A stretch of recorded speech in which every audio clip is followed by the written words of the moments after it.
Mike. Toronto. VK on the beat. Check. I'm in Toronto where you wanna get the city love. I'm from Toronto where you wanna get the city love. I'm in Toronto like we wanna get the city love. My city love me back for my city love. Welcome to episode 1724 of Toronto Mic'd, proudly brought to you by Great Lakes Brewery, a fiercely independent craft brewery who believes in supporting communities, good times, and brewing amazing beer. Order online for free local home delivery in the GTA. Palma Pasta. Enjoy the taste of fresh, homemade Italian pasta and entrees from Palma Pasta in Mississauga and Oakville. Toronto's waterfront BIA, more than just water. Toronto Maple Leafs baseball. Get your butts to Christie Pitts this summer for the best baseball in the city, outside the dome. RecycleMyElectronics.ca. Committing to our planet's future means properly recycling our electronics of the past. Building Toronto Skyline, a podcast and book from Nick Iones, sponsored by Fusion Corp Construction Management Inc. and Ridley Funeral Home, pillars of the community since 1921. Today, returning to Toronto Mic'd, it's Steve Simmons. Welcome back, Steve. Nice to be here. I see you've had 1,700 and some podcasts. 1724 is your lucky number this time. I think I'm 4 of them. Yeah, well, listen, I took notes, so let's do this. I think this is your 4th, is what I think. That's what I thought in my head coming here. All right, let me tell you, let's recap the ongoing history of Steve Simmons on Toronto Mic'd. I will say your last visit was 2022, so this was long overdue, almost 3 years ago since you've been here. Did you miss me, Steve? I miss you all the time. The feeling is mutual. Okay, so just to recap, because somebody listening is like, I didn't know Steve Simmons was on Toronto Mic'd before, and they can go into the archives and they can hear your first visit, April 2016. That's a long time ago, almost a decade ago. It was episode 170. What a low number that was. Mike, this is the description I wrote at the time, Steve. Mike chats with Toronto Sun columnist Steve Simmons about his years at the Toronto Sun, his relationships with Damian Cox, David Schultz, and James Myrtle. So this is of the time. His thoughts on analytics and hockey, his Phil Kessel story about hot dogs, and how he got Howard Berger fired. And we also talked about what it was like for you being a day oneer at the Fan 590, the Team 1050, and the Score. What an episode, Steve. I might as well leave now. I can't talk. Let's revisit all those. That was, you know what? I remember this. So you just told me before we press record, you literally golfed with David Schultz last week, right? Yeah, we regularly play golf together. We're old friends, and David, who wrote for the Globe and Mail for many years, now retired, remains one of my better friends. Does he try any stand-up comedy material on you? I'm not sure he's doing much of that anymore. I think he tried, he went hard at it, and then, life tends to take you in different directions. I think that was heavily encouraged by Gare Joyce, who does a lot of stand-up, and I think Gare Joyce got his bud David Schultz to do stand-up as just to boost his spirits, and maybe that's run its course. So no more stand-up from David Schultz, although he did do stand-up at a Toronto Mic'd listener experience once at Great Lakes Brewery. 2 of the funniest people I know are not comedians, and they're ex-sports writers, and Schultze's one of them, and Steve Buffery's the other one. Buffery! And they're both hysterically funny people, but I'm not sure they're hysterically funny on stage, if that makes any sense at all. Well, not everybody's a stand-up comedian. Some people are just naturally, like me, for example, I might not be so hot on stage at Yuck Yucks or whatever, but I can roll with you on a live recording and get in some laughs. Well, to be determined. But okay, so speaking of Buffery, because when you say things, I might go off in tangents, but I think the last time I saw you was at the Crooked Q for Steve Buffery's retirement party. I don't get out to Etobicoke very often. I come to do your show, I come to see Buffery, and I get to the Crooked Q every once in a while, and that was a fantastic night. It's funny, in our business, you can get people to come out once in a while for things. But most of the time, people go their own way. The Star people go their way. The Right. Globe people go their way. The Sun people go their way. The TV people, TSN goes one direction. Sportsnet goes another. And everybody kind of sticks to your own. When it came to Steve Buffrey's retirement, everybody showed up. It was phenomenal. Paul Beeston was there, and that guy's Bill Manning, who ran Toronto FC at the time, and it was just everybody from everywhere in sports. There were Star guys there. There were Globe guys there. There was like almost every name person in the sports industry, which tells you how much Buffrey was loved and still is loved. And, that's phenomenal, because I think if you had one of those things for me, 7 people would show, and I'd be there to cover it, though. It would be Schultze and I.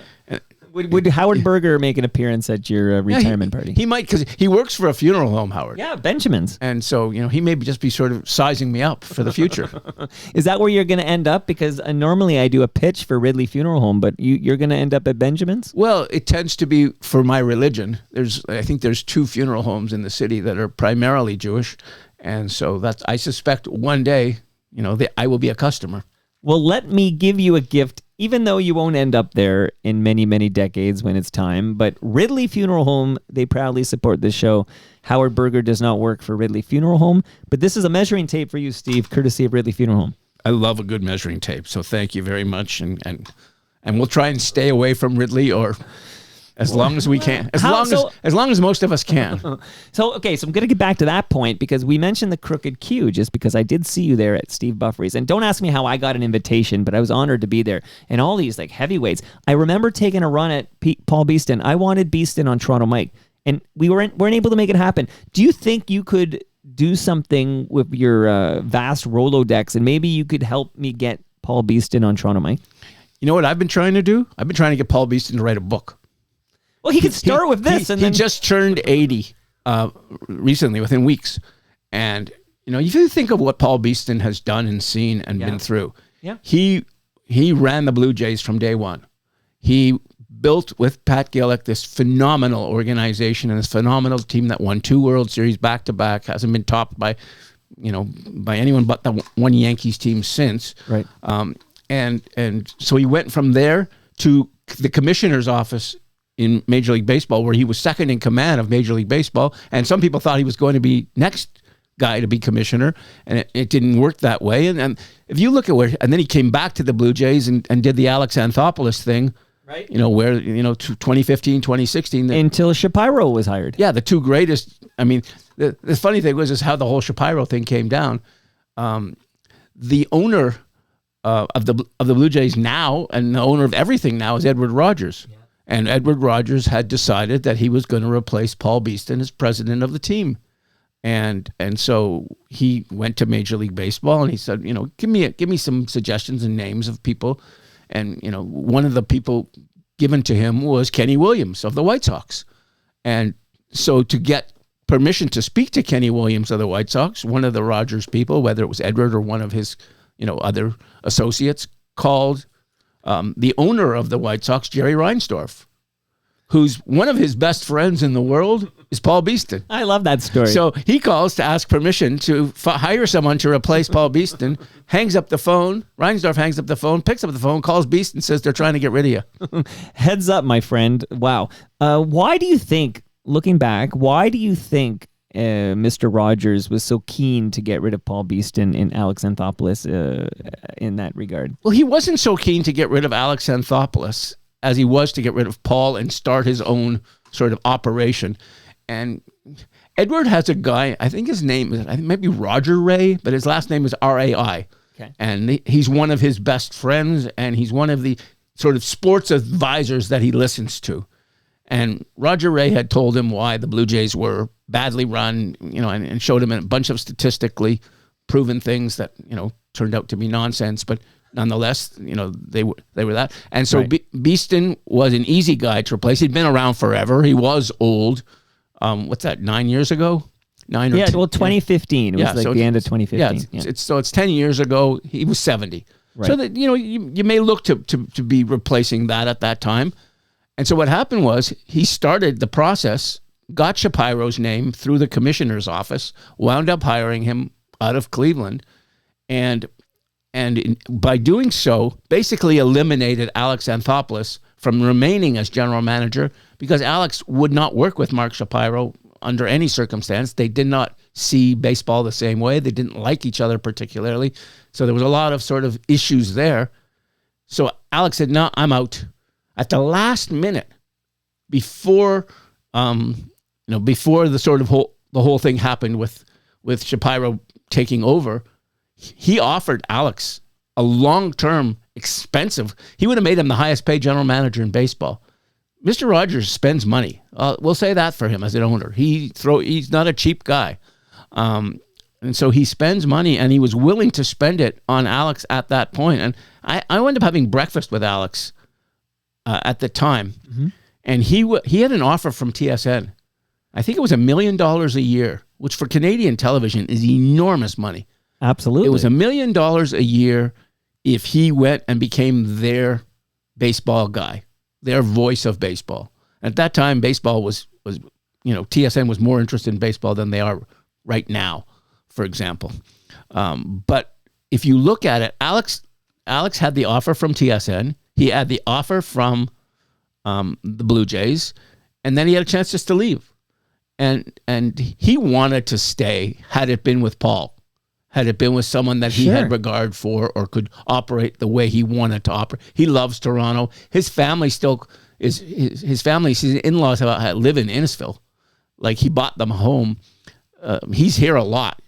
And so we're having breakfast and talking about, what's in front of him. And he's got the TSN offer. I said, you can't take that. You're going to hate TV. It's not for you. Right. And I said, if I were you, this is what I would do. Of course, nobody ever listens to me. But I said, I would take the Blue Jay job. I think it was 5 years. But get fired after 1 year, get paid out, and make some money here. Right. And he was too honest and honorable to do that. But was the bottom line that, Shapiro would have veto power over baseball decisions? Well, I think, like any president in any situation, you always have veto power. Yeah, Shanny had it. Everybody has a boss. Right. And so you have to go to your boss. And in that case, it wasn't that he had veto power. It's that if I'm working with you, Mike, and I don't agree with how you operate, right, then I can't work with you honestly and feel good about the work that I'm doing and feel honest about it. And I think in Alex's case, he looked at it and said, this wasn't for me.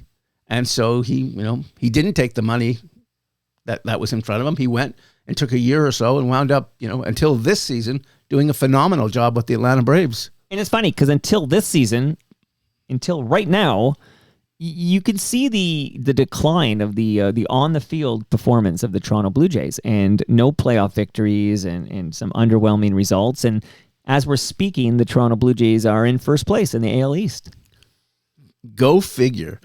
I mean, this was a team. I remember talking to my son, who's a big baseball fan. Who's an FOTM? Yes. And had a very good episode, by the way. Thank you. No bias there. No, and my wife and I listened to all 2 hours of it. It's the most we've ever heard him speak. And he thought at the beginning of the year, this was the least likable Blue Jays team he's ever seen. Right. They couldn't hit. They had no offense. Nothing was going right. It just didn't look good. And then all of a sudden, parts from almost nowhere, with the exception of George Springer, who's had 3 declining seasons in a row. Yeah, he looked like he was done, washed up last season. So you're looking at it. This is a phenomenal story if you think about it. He's mid-30s. Baseball is nothing but statistics. You look at 3 years in a row, every meaningful stat, he's dropping. Yeah. So you're not saying at 35 he's going to be better than he was at 31. I mean, that's just not logical. 32, he was this. 33, he was this. 34, he was this. Numbers drop, numbers drop, numbers drop. Right. The only reason he's here is because, because the contract is so large and they have to pay him. And so now, all of a sudden, he's not having an MVP season because he plays in the same league with Aaron Judge, but he's having an absolutely astounding season. And so is Alejandro Kirk. And so is Addison Barger. And and there's so many guys that you wouldn't have said, this is not a Vladdy Guerrero, Bo Bichette show. As the Blue Jays are sitting in first place today, this is all the other guys. And it's actually phenomenal to watch. This has become a very likable team, and a very exciting team. And I'm not sure they're going to keep it up, although they have a great schedule for the next while where they play the White Sox and some other crappy teams, Oakland. Well, it's not Oakland anymore, but whatever they are now. Right. They have some easy games coming up after just sweeping the Yankees at home, and not just sweeping them, pounding them with the amount of runs they scored. So you're seeing what Springer's doing and what Kirk is doing, what Barger's doing, and then a guy like Ernie Clement, career sort of last guy on your roster, kind of barely able to be in the major leagues, is having he's having a phenomenal year. So where has this come from? How has this happened? The management people who are not my favorite people on earth, right? Are sitting there probably with their chests pumped out right now and laughing at the rest of us. But well, listen, friend of Atkins, FOTM Hall of Famer Stu Stone, literally texted me last night with laughing at me because I'm in the same place as your son was at the beginning of the season, where I found this team very unlikable. And I think I was critical of Atkins on a number of fronts. Thought there was a lot of grounds for dismissal there. Now Stu's laughing at me, and my only reply was to quote FOTM Mike Wilner and say, "It's early." Well, it's not early anymore, though. It gets early awfully late. We're 82-ish games in, or 83 games in. And it's July. It's the 4th of July. Right. Here's what's interesting. Ross Atkins spent $15 million of Mr. Rogers' money on Max Scherzer, who's basically done nothing at all. He has barely pitched. Right. He traded for Jimenez, who's got this enormous contract, and he has done nothing.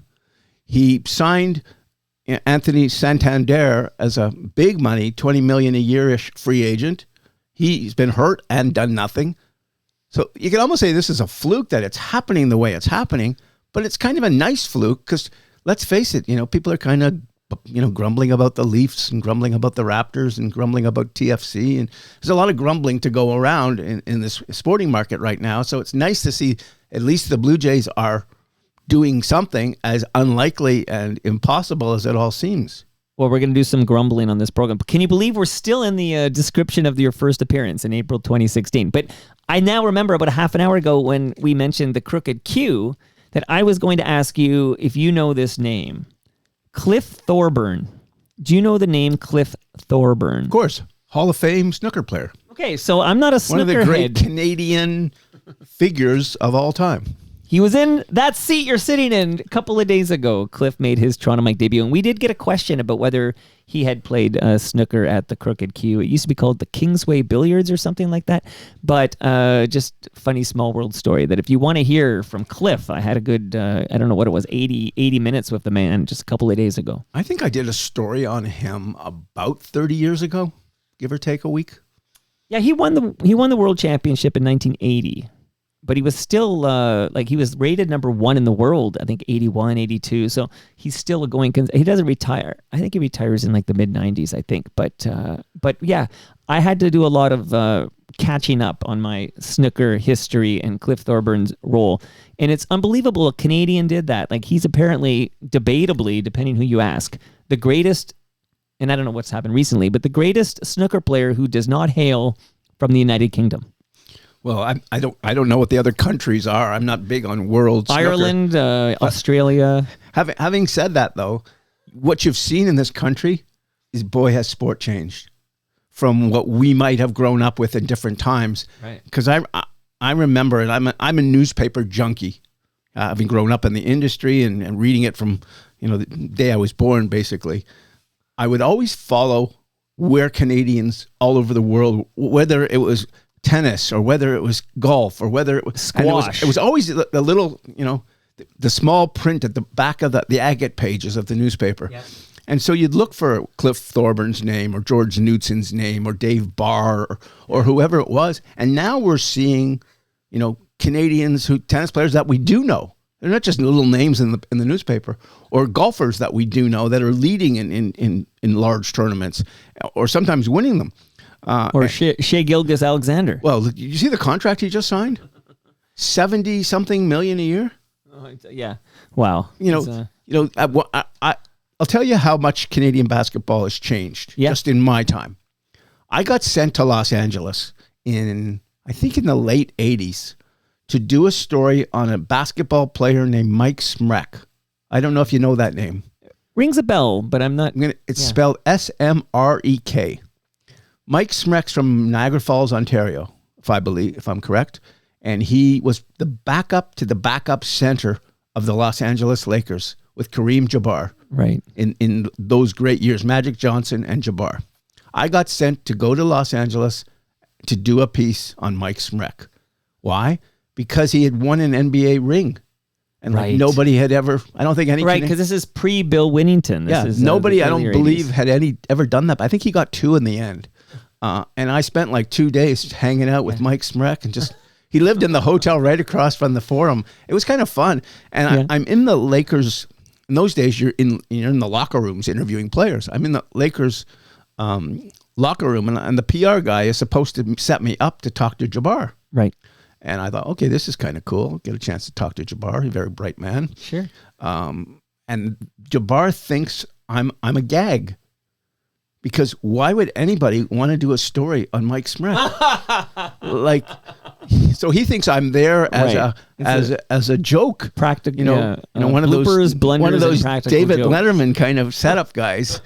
But instead, I just wanted to know, what he thought of him. And there was slim pickings back then. There was, Leo Rowdens, when was he drafted in the first round? First ever Canadian to be drafted in the first round. But I played high school. Not I personally played, but my school played high school against Leo Rowdens.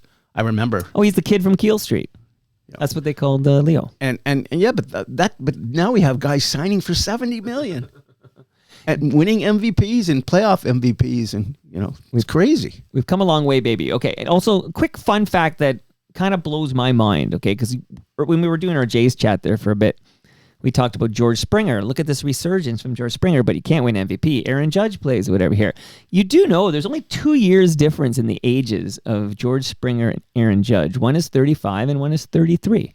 Doesn't Springer present as a much older person than Aaron Judge? Well, because Aaron Judge presents as not an age. Do those superheroes that they make the movies? Do they have ages? Avengers. Yeah, all the movies that are coming out all the time. But I bet you'd win a bar bet or two if you said you told them. There are only 2 years difference between Aaron Judge and George Springer. You 2 years and about 100 pounds of muscle. Standing beside Aaron Judge is a fascinating thing to do, because he is the most built guy that plays a sport in a power way that equals his body. I think that there is really in any sport. He's incredible. Freak of nature. And he seems LeBron-esque. Yeah, he seems like he's such a nice man. Like when you're around him or covering him, my little exposure to him has all been very positive, and it's nice to see someone who's enjoying being that great. And you look at this season, he's having although he's been in a bit of a slump lately, he's having one of the greatest seasons of any right-handed hitter in history. What he's hitting, not even just home runs, it's everything. It's crazy to watch. And it's like Superman it's like they peel the uniform off of him. It was November 2017, Steve Simmons, when you returned to Toronto, Mike. So we're about, a year and a half later. So we got you 18 months later. It was episode 288, and this is what I wrote at the time. Mike and Steve discuss several topics, including the recent post-media and tour star swap and cut, this newspaper deal. Cash Palmer. We talked about Cash. How's Cash doing? I would rather change the subject, unfortunately. We'll move on from that one, then we'll think of Cash Palmer. The cancellation of the Reporters, which I'm going to actually revisit in a bit because I'm going to ask you about somebody else. But Bob Elliott, I guess we always talk about Bob. How's Bob doing? Bob's doing great. Bob is very involved with minor baseball in Toronto, very involved with his website, the Canadian Baseball Network. Still loves baseball more than anyone I know. And hanging out with his grandkids. Yep, loving the grandchild thing. And the thing I love about Bob, he reads the newspapers late. He doesn't ever read them on the day that they come out. I think they just pile up on his desk and he catches up. Sure. Because I'll get emails from him or text messages like 3 weeks after I've written something saying, good piece on this. And I can hear it in his voice coming to me with that kind of that. He's got quite the voice. Yes. Love Bob Elliott. Okay, we talked about The Athletic. We talked about the Argos, TFC, Roy Halladay, Phil Kessel. Of course, we got to talk Phil Kessel. Joey Bats, his diabetes. I'm pausing in this, reading the description to find out how you're doing physically. How's your health? My health is about as good as I would expect. I'm handling diabetes about as well as I can expect. Unfortunately, I have neuropathy, which is a side effect of diabetes, which is you lose your nerves in your feet and in your hands. And I've lost them in my feet and partially in my hands. And so what happens is that you lose your ability to balance the same way you would have balanced before. Or say you're going for a walk and you're not thinking of where you're walking, you might trip a lot easier than the average person will. For example, I used to coach minor hockey and really loved it. I used to play as well, and I can't put skates on anymore in balance. I just don't have the feeling in my feet that gives me the kind of balance that makes it safe for me to skate. So I'm not able to do that. So it's not like it's changed my life completely, but it just means that there's things you have to be aware of that you weren't aware of before. And that's what, getting older is part of that, I guess. You've had to make adjustments. I mean, I've had diabetes now for 30, coming up to 35 years. And so, this is really the only, I would say, really bad thing that's happened physically in all that time. Okay. We also talked about your sleep disorder. How are your sleeps these days? Oh boy. Now you're on a new subject. I can't sleep. I've never been able to sleep. I've tried a million different things. I have gone from, sleep clinics to hospital visits to hypnosis to psychologists. I mean, I've gone through every single possible thing you could have gone through, and it has not helped. I'm just bad at it.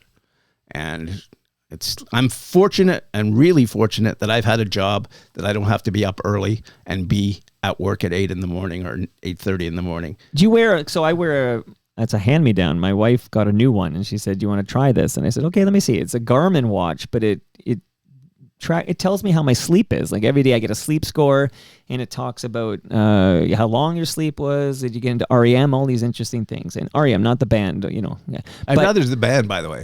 I think I get more of the band than I do sleep. But you're not, and I know you've done, of course, it must be annoying actually when you say, "I have a sleep disorder," and people are like, "Have you tried this? Have you tried that?" And you're like, "Yeah, I've tried everything." Everybody has an answer except one that works for me. Jeez. But how many hours are you getting? Go ahead. Not very many. At night, I'm getting almost none. I get most of them in the morning. I think I just pass out from exhaustion. This sounds terrible, Steve. And so what's happened also is because of neuropathy, that's an element that's made it worse. Because what you have is you've got tingling in your feet that, your feet aren't real comfortable being under sheets and things like that. And so, that's played a part in me falling asleep, which has made it more difficult. But have you thought about flipping everything like a shift worker or something and just maybe be like a vampire? I've gone so many different ways and so many different, if I ever have time to write a book about another thing in my life, it's going to be about, what a miserable time I've had trying to figure out how to sleep. Well, speaking of the word miserable, I would think with as little sleep as you're getting that you would be miserable. I think you'd have a justification for being Mr. Cranky Pants with such little sleep. Well, I'm going to quote two of my friends, Bruce Arthur, who works for the Star, and Buffrey. Yeah. And they said that I'm sort of this freak of nature, that like they'll use me because we've been to a lot of Olympics together. Right. And they'll say, you make no sense. You don't get any sleep, and you wake up the next day in a better mood than we did after sleeping 8 hours or 10 hours or whatever it was. And they don't understand it. I think I've just had to learn to adjust, and I think it's affected me in other ways, but you just try and go on and do what you do and smile and do the things you like to do. Otherwise, what are you living for?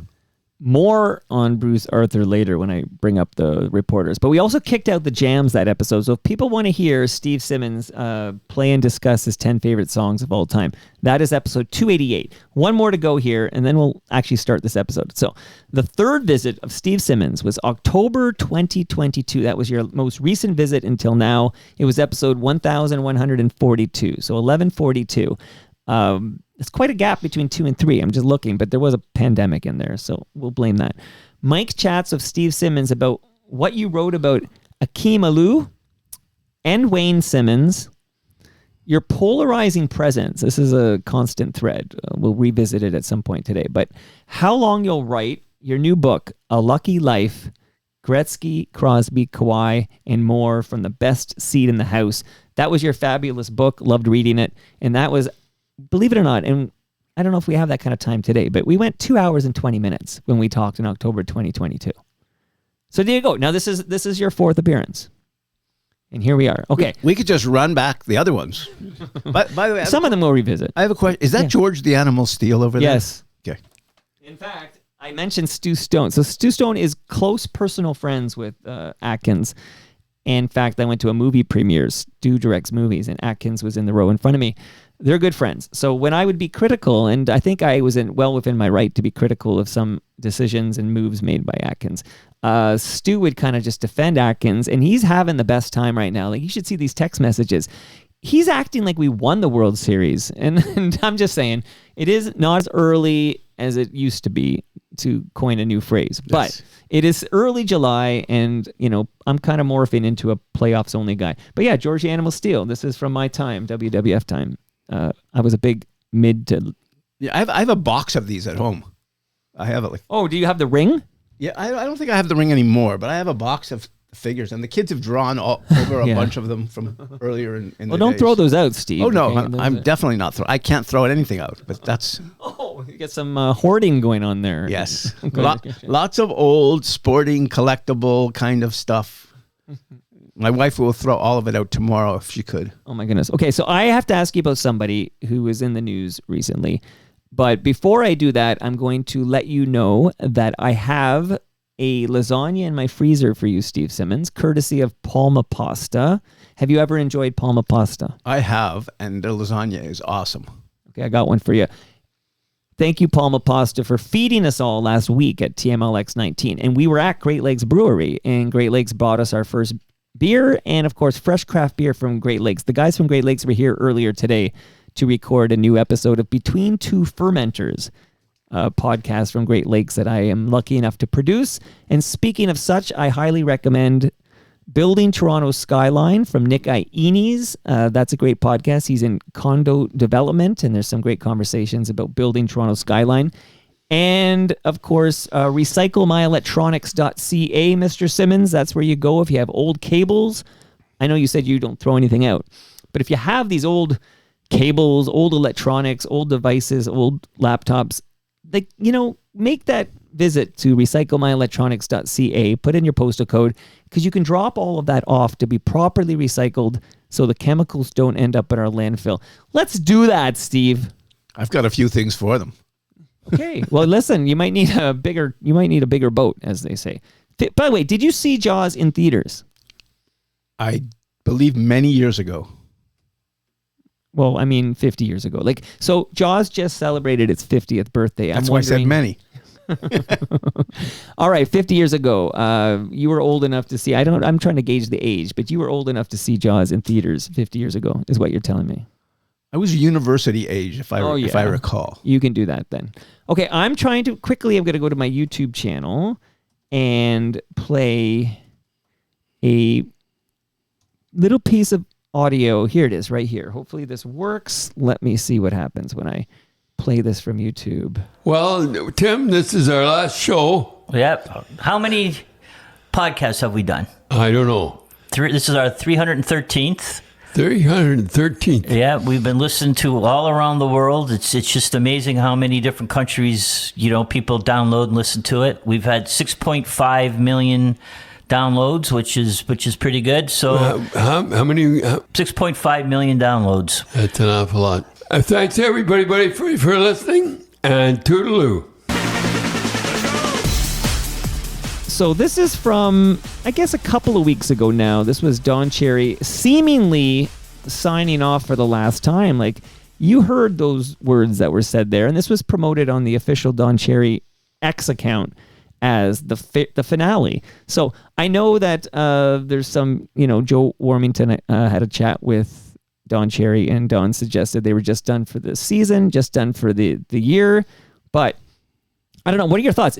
Was that Don signing off for the last time, or we have to wait and see in the fall? It sure sounded like Don signing off for the last time, albeit I think late just by listening to him. That said, Joe and him are very close. He's close with Joe Warmington. And every time Don has something to say, he tends to say it through Joe Warmington, the columnist of The Sun. And so if he's planning to come back and he wants to come back, more power to him for being able to do it. But he does sound like a man who maybe deserves a break. You know, Don went about as long as you can go, I think. Yeah. He's in his 90s. You know, on the air and podcasting. Some every once in a while, you'll hear somebody who's late 80s or early 90s, and they'll sound incredible. Oh, Brian McFarlane. But then every once in a while, you can hear Don there, and you really don't feel very comfortable listening, do you? See, it's entirely, again, I'm merely speculating, but it's entirely possible that was the finale and Don just forgot or doesn't realize it. Who knows what's going on in the Cherry household? Yeah, and I to be honest, I've not seen one or heard one of the podcasts. I did not. No, me neither. When he finished with Hockey Night in Canada, I never saw Don again, and so I never heard him again. And so, if people were out there listening, because he had an enormous following, and still has an enormous following. Oh, sure. No doubt. And so, whether people want to listen to him or believe to listen to him, that's terrific. I've never heard it. How many years has it been since the whole thing happened with Sportsnet? And the you people come here for your milk and your honey. Good question. I wish I could. You know what I think? COVID messed up my sense of time. Like, I feel like I used to be good at that. Oh, that was 5 years ago. That was 10 years ago. But with COVID, so Don was gone pre-COVID. Yeah, so it's pretty long. It's a long time now. Yeah. And, I really like Don Cherry. I mean, well, let me set you up and then we'll go off on Don, which is the big question I have, because it was raised, who was it? Jeff Lumby made a passion plea to get Don Cherry the Order of Canada. And so my specific question to you, and then I would like you to talk about Don for a moment here, like his place in 2025 and how we look back at Don Cherry. But do you think, Steve Simmons, that Don Cherry deserves the Order of Canada? I don't know who deserves the Order of Canada based on who gets it and who doesn't get it. Cliff Thorburn got it. Oh, good. I'm saying Donovan Bailey's got it. I don't know. Often it took Donovan Bailey way too long. It was ridiculous how many times he got passed over. But I don't know who and what the qualifications are. So it's not for me to say whether he does or doesn't deserve. What he does deserve is Hockey Hall of Fame recognition, in my opinion. Now, it can come in one of two ways. Mm-hmm. It can come with the Foster Hewitt Award, which is for broadcasting, or it can come from the Builder category, which is what did you do for hockey? Mm. And in my view, whether you like him or you don't like him, whether you found his opinions, crazy, or you found his opinions perfect for you, he factored in the way the game was looked at. He factored in the way we watched hockey. I'll never forget seeing a Saturday night press box crowd at Maple Leaf Gardens or at the Scotiabank Arena now. Everybody would huddle around the television just to see what Don had to say. Half of them critics, half of them supporters. It was an amazing thing to watch. He had an audience. He had something to say. Yes, he did it in ways that maybe you don't like. Yes, there was elements to how he broadcast that you could take issue with. But what you can't take issue with is, did he have impact? Did he have impact on the game, in how we view the game, in how we talk about the game? And so for me, somewhere along the way, he should have gotten by now Hall of Fame recognition in one of those two categories. But unfortunately, like everything in our world now, we've gotten so politically correct and I don't know if woke is the right word, but just politically correct, that we're not willing to open doors to people who maybe made it challenging for you to talk about certain things. And so in Don's case and in other people's case, they haven't gotten the Hockey Hall of Fame recognition. And the Hockey Hall of Fame, the broadcast award, by the way, is a bit of a sham. Are you in it? No. And I, to be honest, I think I'm in the same kind of situation where enough people don't care for how I do my job. Or You're polarizing. Yes. And Don Cherry's polarizing. And I understand it. And him and I, for years, were very close and had a great relationship. And then we had a bit of a falling out, and at this stage of our lives, that weren't really able to repair it very well. But I'll use an example. The award is the Foster Hewitt Award, and it's for broadcasters. Mm-hmm. And the guys who vote on it are primarily play-by-play people. And so what they do on an annual basis is they either put a play-by-play guy from a city or a color guy from the city, an analyst. Most of them doing, the local television of the local teams. And so many of the people who do play-by-play around the NHL have been inducted as, through the Foster Hewitt Award. But you know who hasn't gotten recognition? Dave Hodge, Ron McLean. Anyone who's hosted, anyone who's not gone the play-by-play route. Right. Well, does the guy doing play-by-play in Hartford, is he more Hall of Fame than Don Cherry being the voice of Hockey Night in Canada, or Ron McLean being the host of Hockey Night in Canada, or Dave Hodge before them? Well, I'm glad you mentioned Dave. Introducing both of them. Dave was there before McLean. Dave was there with Don Cherry when he first started with Coach's Corner. Can we put a pin in that, because I'm glad you mentioned Dave Hodge, and this will kind of lead to a little reporters talk. But first, thinking about Don Cherry, so this debate, this impassioned plea from Jeff Lumby that Don Cherry deserves the Order of Canada. My first thought is, how can you give a man the Order of Canada when he did what Dave Hodge explained so eloquently in this short clip that you might recognize because you were in the room, Steve Simmons. I was in the room, you were in the room. But let's listen to this quick Dave Hodge hit. Back in the early days, Don would call me on Friday night and would tell me everything that he wanted to talk about, and I would say no, maybe, and here's what we are going to talk about. But one particular conversation we had was Don saying, "What's that game the other night, boy? And that Penny Roy was making saves. I got to talk about Penny Roy."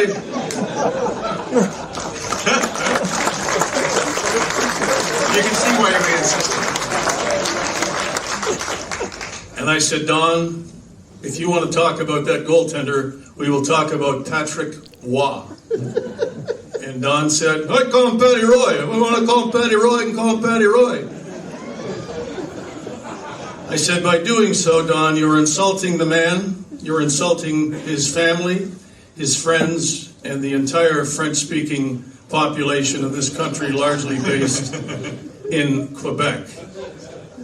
If you mention the name Patty Roy on TV, you will be corrected and hear the same speech." So we talked about something else. And that's Dave Hodge. That is perfect Dave Hodge. That's he did not like that Don Cherry mispronounced names, and some of them intentionally. Oh, I think all of them intentionally, and to be honest. He did not like when he would make errors. Dave is a stickler for broadcast excellence. And so the names have to be right. The facts have to be right. The opinions need to be reasoned. The delivery has to be right. And so he had great frustration working with Don because Don wanted to be a character. And Dave didn't want him to be a caricature. Dave wanted him to be a hockey broadcaster. And so if I'm saying that I think Don belongs in the Hall of Fame, I suspect Dave's vote may not be the same as mine. But I think Dave makes a great point, which is how offensive it is to Quebecers and Francophone community in this country. We are, as you know, your Canadian history. This is a bilingual nation, and he was so purposefully offensive towards our French Canadians. And purposely offensive to Europeans, yes. And purposely offensive to Swedes, and purposely to Russians. And, it's one of those things that, Rodney Dangerfield was offensive, doing his stand-up. And so was Don Rickles. And so, but they were darn funny at that time. They didn't get the Order of Canada either. No. One of the things, working with Dave Hodge was one of the great pleasures of my life. Yeah. And what an honor it was. And the thing about Dave was, Dave knew exactly what he wanted to do in every show he was ever on, what he wanted to get to, what he believed in, what he, how he wanted the show to go. And every once in a while, I can get emotional and I can get excitable. And while I won't, mispronounce names intentionally or any of that. So one Sunday morning, I got excited about whatever topic it was we were talking about on the reporters, and I went off on one of my tangents. We go to commercial. He turns to me and says, "No one wants to hear that on Sunday morning." And it was like, "You're too loud. You're too excited. Like, calm it down." He didn't have to say anything more. Right. But Dave Naylor used to be on the show too. He's a TSN football guy. Right. Dave Naylor would say, "We live in fear of upsetting Dave," because he was such a pro and such an incredible influence for us work-wise. And every once in a while the show was going on, he would just turn and give you a look. And the look was, "Shut up." So my little taste of that is that every single year for several years now, I record with Dave Hodge his best of the year in music. So this is an annual tradition. Usually this records, I want to say like late November, maybe early December, but it was in person this past year. We had to do some remotes during the pandemic, but I was glad to have him back in the basement. I hope to do it again this coming winter. But just that recording of the top 100 Dave Hodge songs of the year, I get more nervous about that episode than I think any other episode I do the entire year, because I don't want to disappoint Dave Hodge. Well, how many hours would that show take to do? Well, it's all live to tape, right? So it doesn't take that long. We probably recorded it in an hour, and then I probably add the music in post. Yeah, and it ends up being like a 90-minute special. But I understand that when you worked with someone like Dave, who was so professional, who was so good at his job, who, just to watch it, just to appreciate how he did his job watching it. I mean, I was there for 15 years. I was the only person from start to finish who was on the panel. So you're there for the Brunt era. I lived through Brunt. I lived through Cox. I lived through lots of people. Arthur. Yeah. We had a lot of Michael Farber when he was healthy, and then Michael Farber was sick and missed a few years, and then he came back. Right. For a long time, I had the middle seat. I had Michael Farber to my right, and I had Dave to my left.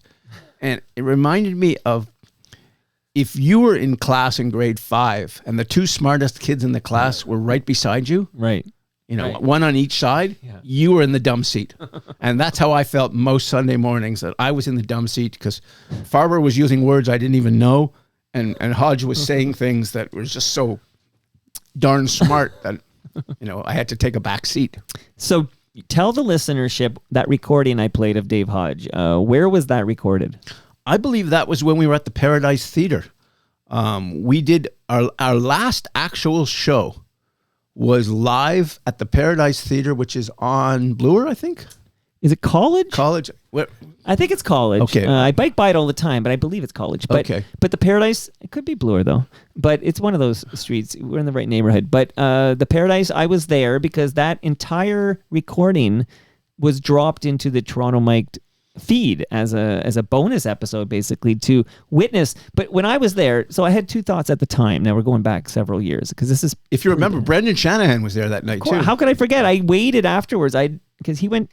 I've wanted to get Brendan Shanahan on this show for a long time, but not to talk Leafs. Now that he's we'll talk about that in a minute. He's no longer president, but to talk Mimico and about his youth. I mean, he grew up down the street. He went to the same high school I went to. I wanted to talk to him, but anyway, we'll get to that in a minute, Brendan Shanahan. But I did wait a long time to finally meet him and tell him what I wanted to do. But there were so many people there trying to get his attention, I eventually just gave up and biked home.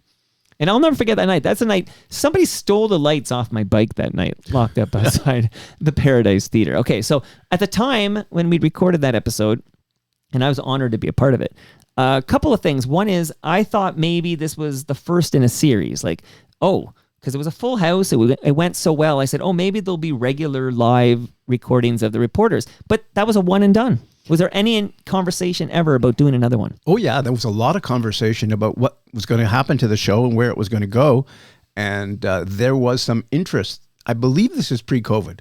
But I think it was pre-COVID. There was some interest in sort of going from place to place with the show and doing it live. And and having like live audiences and you know, whether it was to do it on university campuses or different things, there seemed to be, and there was producers interested. Like I'm talking about guys who were very established in the industry. But this never came to be. No, and I think what happened is that the belief that it was going to happen, and then COVID hit, and then everything fell apart, and then guys went in their own directions. Right. I think we made a giant mistake when the reporters ended.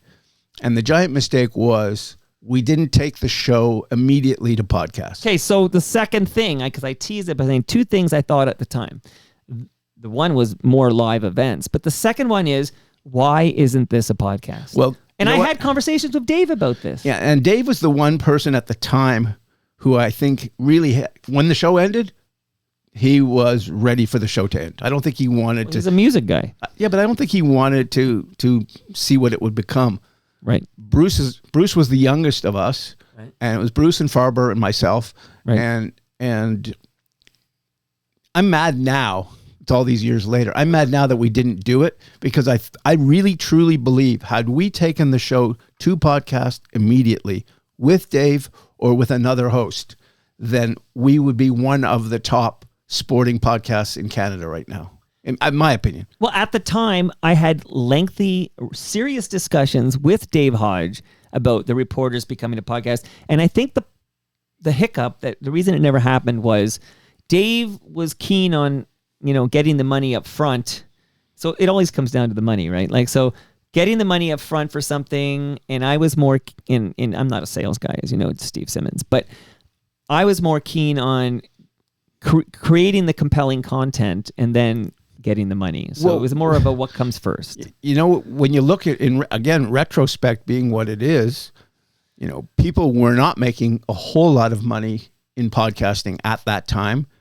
And since then, we've seen what's happened in the United States, where some of these podcasts have gone like wildly. Oh, like Smartless and all those. Yeah. Smartless and the one with the Kelsey brothers and the Kelsey wife. And there's a lot of stuff out there where guys are making ka-ching, ka-ching, ka-ching. Right. I thought there was a market for us. I still think there is a market for us, but I think we missed the opportunity to hit for money if we had gone through with it. And, again, none of us had enough foresight at the moment to see what was going to happen in the industry and how big podcasting was going to become. Well, I could just tell you, I took my best run at this. Dave and I definitely took my best run at this. It was a real thing, and I really thought it might happen when we had that live event. And I was thinking, okay, so all of you at the time, and I think Bruce has moved away, but all of you at the time lived in the GTA. Well, do we call where Dave lives the GTA? Sure. What the No, heck Mike was in Montreal. Right. No, that's I had to finish the sentence, which is except for Michael Farber, who was in Montreal. So I felt like you meet on, I don't know, Zencast or Riverside, whatever. Everybody meets there and records, and then I just grab that source audio and package it up. And it could have been like a pretty low overhead, every week, every Sunday or whatever we decide. I know it's in the rearview mirror, but not really. Like, you're all still with us. You're all still sharp as a tack, right? I don't know if you were ever sharp as a tack, Steve Simmons, but you're as sharp as you ever were, right? But so maybe it's not too late. I'm just throwing it into the atmosphere. One of my favorite podcasts, I guess, is Elliot Friedman's 32 Thoughts. Sure. And one of the giant mistakes that Elliot and at the time Jeff Merrick made when they put that thing together was they didn't own the podcast. Right. Yeah, it's a Rogers production. It's a Rogers production. Right. So they're being paid to do the podcast as opposed to having ownership of the podcast. Hired guns. And I was fortunate. I did the last, I think, 10 episodes, or maybe 15 of when Bob McCowan was still doing his podcast. Sure. And I was his co-host for the last 15 episodes. And, for a couple of years there, they were doing pretty well financially. They lost their big sponsor, which I think put them in, which is why eventually he pulled the plug on the thing. Oh, there's a sports betting sponsor that shelled out some big bucks. Yeah, and so they were paying, he was paying for, John Shannon was getting paid and Bob was getting paid and the producer was getting paid. And, there was a fair bit of money going around at that point. And at the end, there just wasn't any. But, I thought, again, had we started before Bob and before 32 Thoughts and before some of these other ones, who knows, where we might be. just wanted an excuse to play a little of that here. Any excuse to do that, you know that. Okay, but how's Bob doing? Have you had any contact with him lately? I have not spoken to him since about a week after we did our last show, which would have been just around December. And he was talking at the time about doing a book and writing another book. He had written one previously, which was a bestseller, I believe. And so he was looking at doing another one, and we talked a little bit about that. And you know, I gave him some names of people to consider to use for writing, and that was as far as it went. And I've exchanged the odd text with him since then, but not really seen him or heard him. Is Bob McCowan, is he a good guy? I don't know well enough to answer that question. I've worked with him. He's an exceptionally talented broadcaster. He, like, one of the most talented who's ever worked in this country. An exceptionally talented radio guy. Sure. But I've never been socially engaged with him in my life or in his life. And so I really can't answer that. I don't know him. It's funny that answer. He's a great broadcaster, because I knew things going on at Q107, but I wasn't going to put them in public. But Maureen Holloway was here. And I asked Maureen, this is before the Jennifer Valentine video came out talking about John Derringer. But I asked Maureen Holloway, what's it like working with John Derringer? And she gave me this look, and I think she knew I knew, but she wasn't going to say anything, again, pre-Valentine video. But she said to me, John Derringer is an excellent broadcaster. And I think that's the code. I feel like that's the move, right? Like, let's talk about something like that. But here's the difference. If I'm Jennifer Valentine and I know what's happened to me while working with whomever, then I'm going to view it differently. But if I'm in a circumstance where I work with a person while he broadcasts and all he does is broadcast and we don't see each other from the minute that ends to the next time we go on the air, then I don't know him. And so, I think you have to answer the question based on, what your knowledge base is. So the facts, these aren't facts, of course, these are opinions. The opinion of the consensus is that both John Derringer and Bob McCowan are excellent broadcasters. Well, I'll give you one thing. Yeah. I have worked with both in small doses. Right.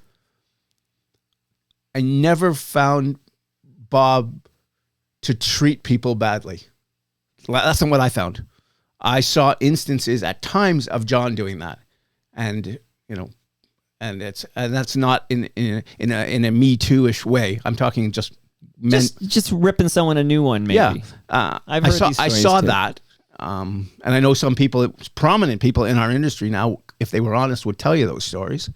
It's not my place to tell them, but in Bob's case, I working with Bob is, at least when I worked with him, I never found him to be a real pleasant person. He just came in, he did the show, he finished the show, and you left. There was no relationship to speak of that I found. I didn't have, when we were doing the podcast together, he'd say, well, okay, let's tape at 10. I'd come on at 5 to 10. We would do the show, finish the show, and say, see you tomorrow. And that was the extent of the relationship. Sometimes when you do a show with somebody, you can become best friends. You can become, close. If you cover a beat with somebody, for example, they could become your best friend, the guy, from the other paper or from the other radio station or TV station or wherever. I worked with Bob in a variety of different things, primarily as a fill-in co-host on Primetime Sports, and then all these years later, getting called out of the blue to, can you do some podcasts? I wasn't expecting to get that call, to be honest. Well, then you were filling the John Shannon void. Yeah, John Shannon left, and here's the thing. When Bob McCowan phones, you take the call because he's Bob McCowan, because he's Dave Hodge, because, when you're one of those guys, I don't know if you saw the thing the other day, Bob McKenzie just retired. It's on my list. And Bob McKenzie, to me, was a difference maker in his industry. And when Bob McKenzie calls or Hodge calls or Brian Williams calls or McCowan calls, you take the call. So when McCowan called, I took the call and said, do you want to do it? And I said, give me a few days to figure this out. And all the time I'm thinking, Bob McCown wants me. That's pretty cool. And I did it and I enjoyed it. Okay, fair enough. Now, your book, we mentioned it in the description for your third appearance. It's called A Lucky Life. We have many books, but this is the one about your life. A Lucky Life. Gretzky, Crosby, Kawhi, and more from the best seat in the house. I want to ask you about the first name you drop in the, what's that called? The subtitle? I guess that's the title still. You talk about Wayne Gretzky. Steve Simmons, I would love to have a little chat with you about the current status, the opinions of the typical Canadian with regards to number 99 Wayne Gretzky as we speak in July. Actually, it's Independence Day in the USA. What an appropriate time to talk about Wayne Gretzky. Well, I'd rather keep the politics out of this because I'm not the most politically well person in the world. So I'm not going to sit here and judge Wayne Gretzky based on what his relationship might be with the vile president of the United States of America. Well, we know where he was on election night. Yes. And we know, obviously, there is a relationship. Does the relationship mean that he's, pleased with, what he's doing or is about to do or may be doing to our country? Am I bothered by that? Yeah. But it doesn't change what I think of him or what I think of his career or what I think of him now as a broadcaster or any of these other things. I think you have to separate, one from the other. I don't think Wayne Gretzky, because he might golf with Donald Trump every once in a while, is also involved with Middle Eastern, politics and philosophies as to how Donald Trump is dealing with. Okay, but Steve, we're talking about a very specific threat made many, many times by the President of the United States of America, Donald J. Trump, where he basically threatened to annex this country and wants to make Canada the 51st state. Like with that specific threat, it is interesting that Wayne Gretzky has never made for himself, speaking for himself, he's never made any comment about that. He's been completely silent on that specific subject. Didn't his wife come out and say something? But that's different, right? As far as I'm concerned, there's the mistake. If you're Wayne Gretzky, and you mentioned Order of Canada earlier today, Which he never picked up, by the way. he never picked up his Order of Never Canada? picked it up in Ottawa. Okay, that no. I didn't know. He's won every award you can possibly win. He's been Mr. Hockey. He's been, everything to everybody at various times. What he should have said at the time was, I don't agree with what's going on. I don't agree with what's happening with Canada. I am a Canadian. I love this country. I have worn the flag competing internationally. I have been a general manager for Team Canada at an Olympic Games. I have, there's never been a time where I didn't feel to be proud to be Canadian. And I think he should have come up with something along those lines. But he didn't. I know he didn't. And that bothers me. I'm fired up right now, Steve Simmons. But what are we now supposed to think then? I think his silence speaks volumes in the sense that I have no choice but to consider the fact that maybe he too would like to see Canada become the 51st state. Well, that I can't speak for, but I will say this, and I've been fascinated by this over the years. Wayne Gretzky grew up in Ontario, and he lives in Florida. Mario Lemieux grew up in Quebec, and he lives in Pittsburgh. Steve Yzerman grew up in Ottawa area, and he lives in Detroit. You can go through the greatest Canadian. Steve Nash is where, and outside of Donovan Bailey, there's a lot of guys who. Daryl Sittler lives in Buffalo. There's a lot of guys who do not live in Canada for whether it's taxes or whether it's housing or whether it's weather or whether it's whatever. You can run through it, and you can sit back and say, what does that mean for you? I am a very proud Canadian. I spend 2 to 3 months every year in Florida. Why? Because I love the weather. I love my place down there, and it makes me happy.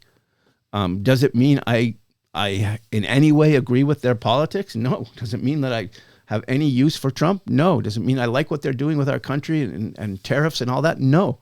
But I still want to do what I like to do for me.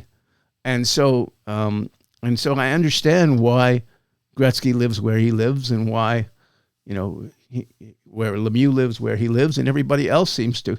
And so some of, these are, if you took a list of 20 of the greatest athletes, entertainers, comedians, whatever, and say, where are they living? Well, most of them, Neil Young's down there. Joni Mitchell's down there. most of them are not living here. I'm glad you, Kate. Well, we'll get back to Donovan Bailey in a minute because he's living in Mississauga these days. And I think just to put a loop on the Wayne Gretzky thing, because we've heard people speak on his behalf. You mentioned his wife. I think Doug Ford spoke on his behalf. I think somebody I'm missing, maybe it was Bobby Orr, I think it was Bobby Orr who spoke on his behalf.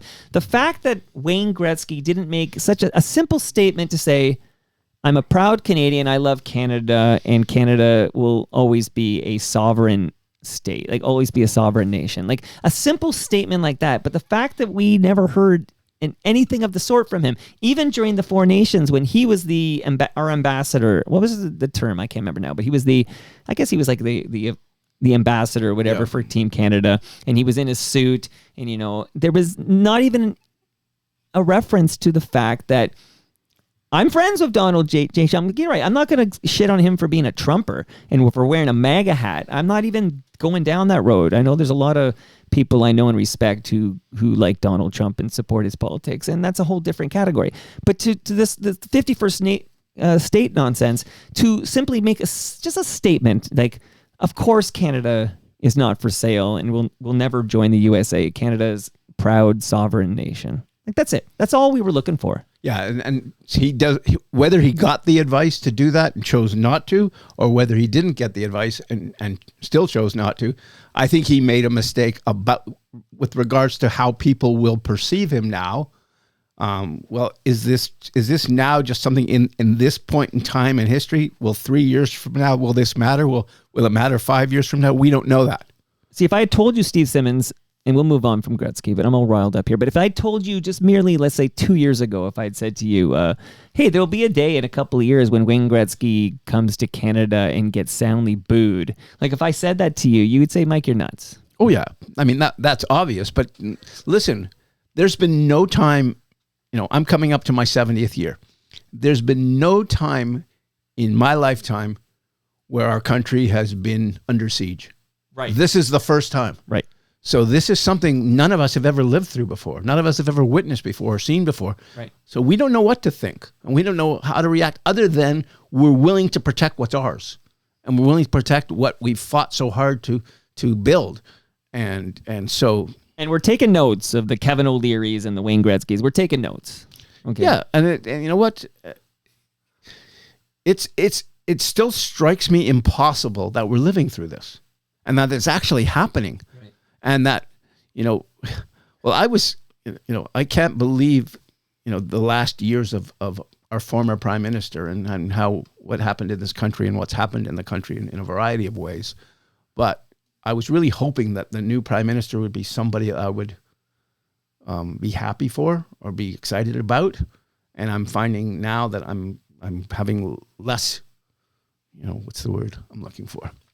But less belief in him, and he's only a few months into the job. So where does that stem from? I'm naturally curious, and I think we should disclose the obvious, which not everybody realizes. But the newspaper that you've written for forever is absolutely slanted in favor of the Conservative Party of Canada. Like I don't even think this is even a debating point.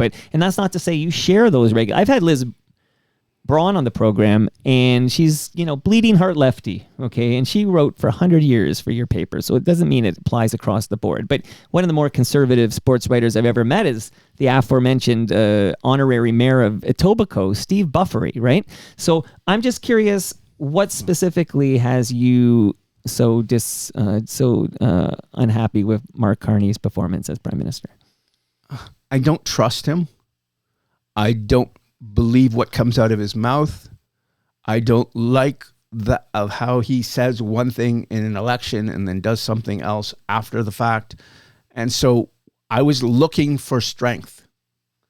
And I'm not political. I'm not I work for the very conservative Toronto Sun. Right. My opinions are I would call myself a centrist. In some positions I'm right wing, in some positions I'm left wing. I'm kind of like one of these guys who can play all three forward positions. But I don't get a sense right now that I believe what he's saying or what he's doing, and I don't trust him. And there's things happening in this country right now, and they're not related to Trump, and they're not related to, what do you call it?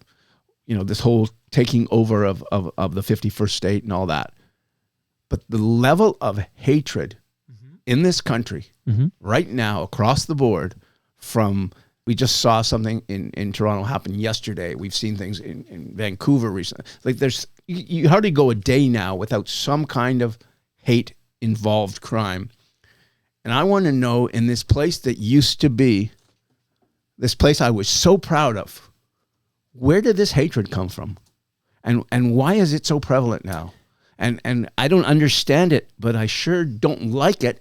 And I really don't like, and I hated it in the Trudeau time, is he never stood up against anything. He stood for nothing. And if you stand for nothing, this is what you get in terms of solution. I got to ask you a question because I was having a chat with my friend and client, Avi Fettergreen, the other day, and we were talking about this and that, and I was just made an offside reference that everybody loves Avi Fettergreen was pretty much the sentence I said, because I find him to be a very likable, talented filmmaker.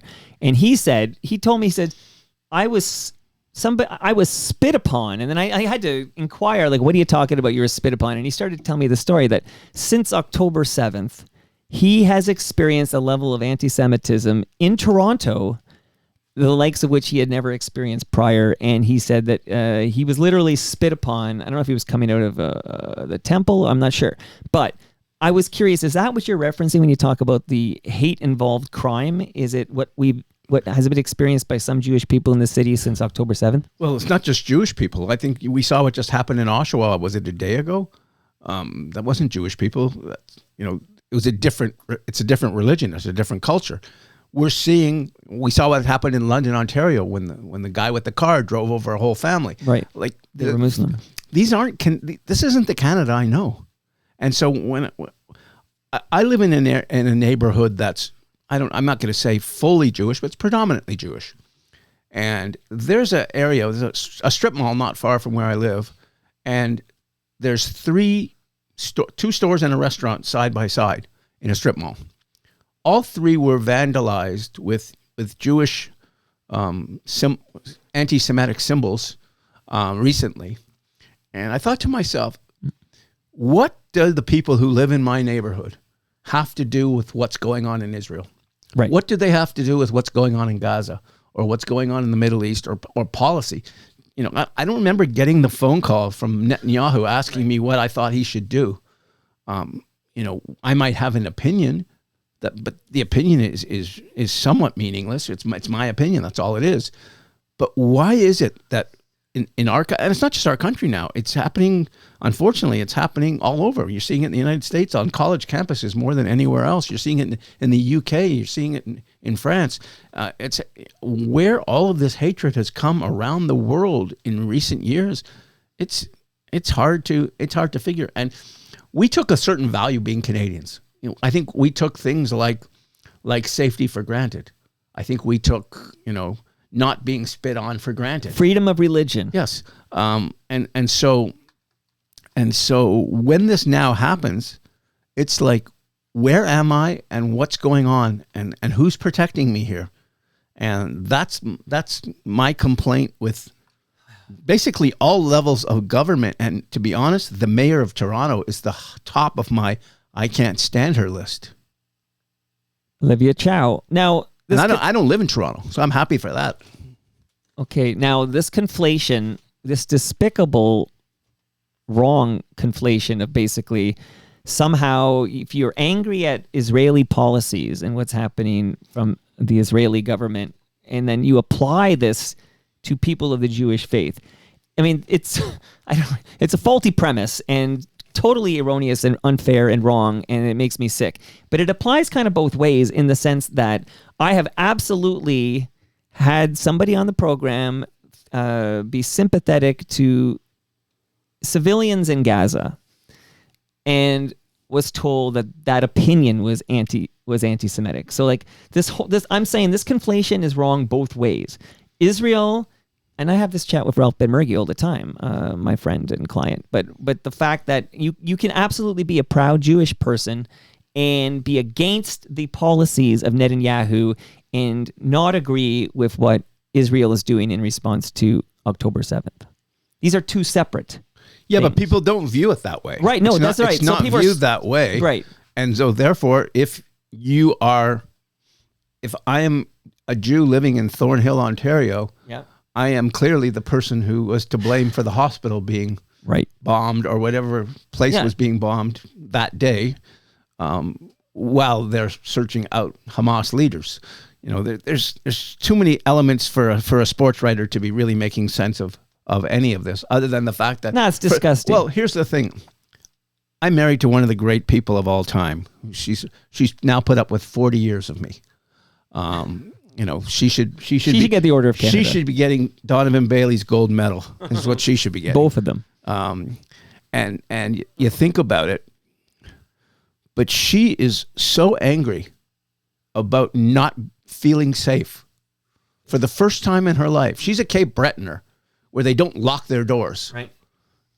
She grew up in that kind of environment and now is looking around and seeing, what's happening to this city or to other cities or to the rest of this country. And it's pretty alarming. I mean, it's pretty alarming when they had I think it was a graduation at MIT recently where, they had Palestinian protesters.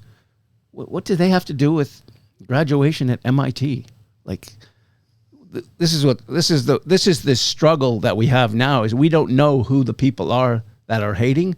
We don't know who the people are that are protesting. We don't know if they're being paid to do so. We don't know. Like, there's a lot of unanswered questions here. Jeez Louise. Yeah, well, I'm sorry. I'm very sorry. I had this pretty open and honest chat with Mike Wilner on this exact topic pretty recently. And I feel sick that you're going through this. And nobody should be persecuted because of their religion. That's just wrong. So, oh my goodness. Okay. I'm going to ask you about a big name that's been in the news. And I know you're going to have many words to say about it. But just before I do that, I want to welcome a brand new sponsor to this show. It's the Waterfront BIA. And I'm going to specifically shout out an event that's happening tonight and through this weekend. So we're recording on July 4th. This will publish the afternoon of July 4th. So if you're hearing this, July 4, 5, and 6, there is a festival called Fun Philippines Toronto Food and Music Festival. And you can experience the vibrant heart of the Philippines and enjoy live performances by Filipino artists, feast on authentic Filipino foods, discover artisanal and indigenous made craft exhibits. This is the perfect opportunity, Steve, to explore new flavors or embrace traditions happening at the waterfront this weekend. So make a plan. Check out all the great Filipino action there. And last but not least, I know you're a fan. I think you're a fan. Have we ever talked about Toronto Maple Leafs baseball, Steve? I don't know if we have. Okay. What are your experiences with Toronto Maple Leafs baseball?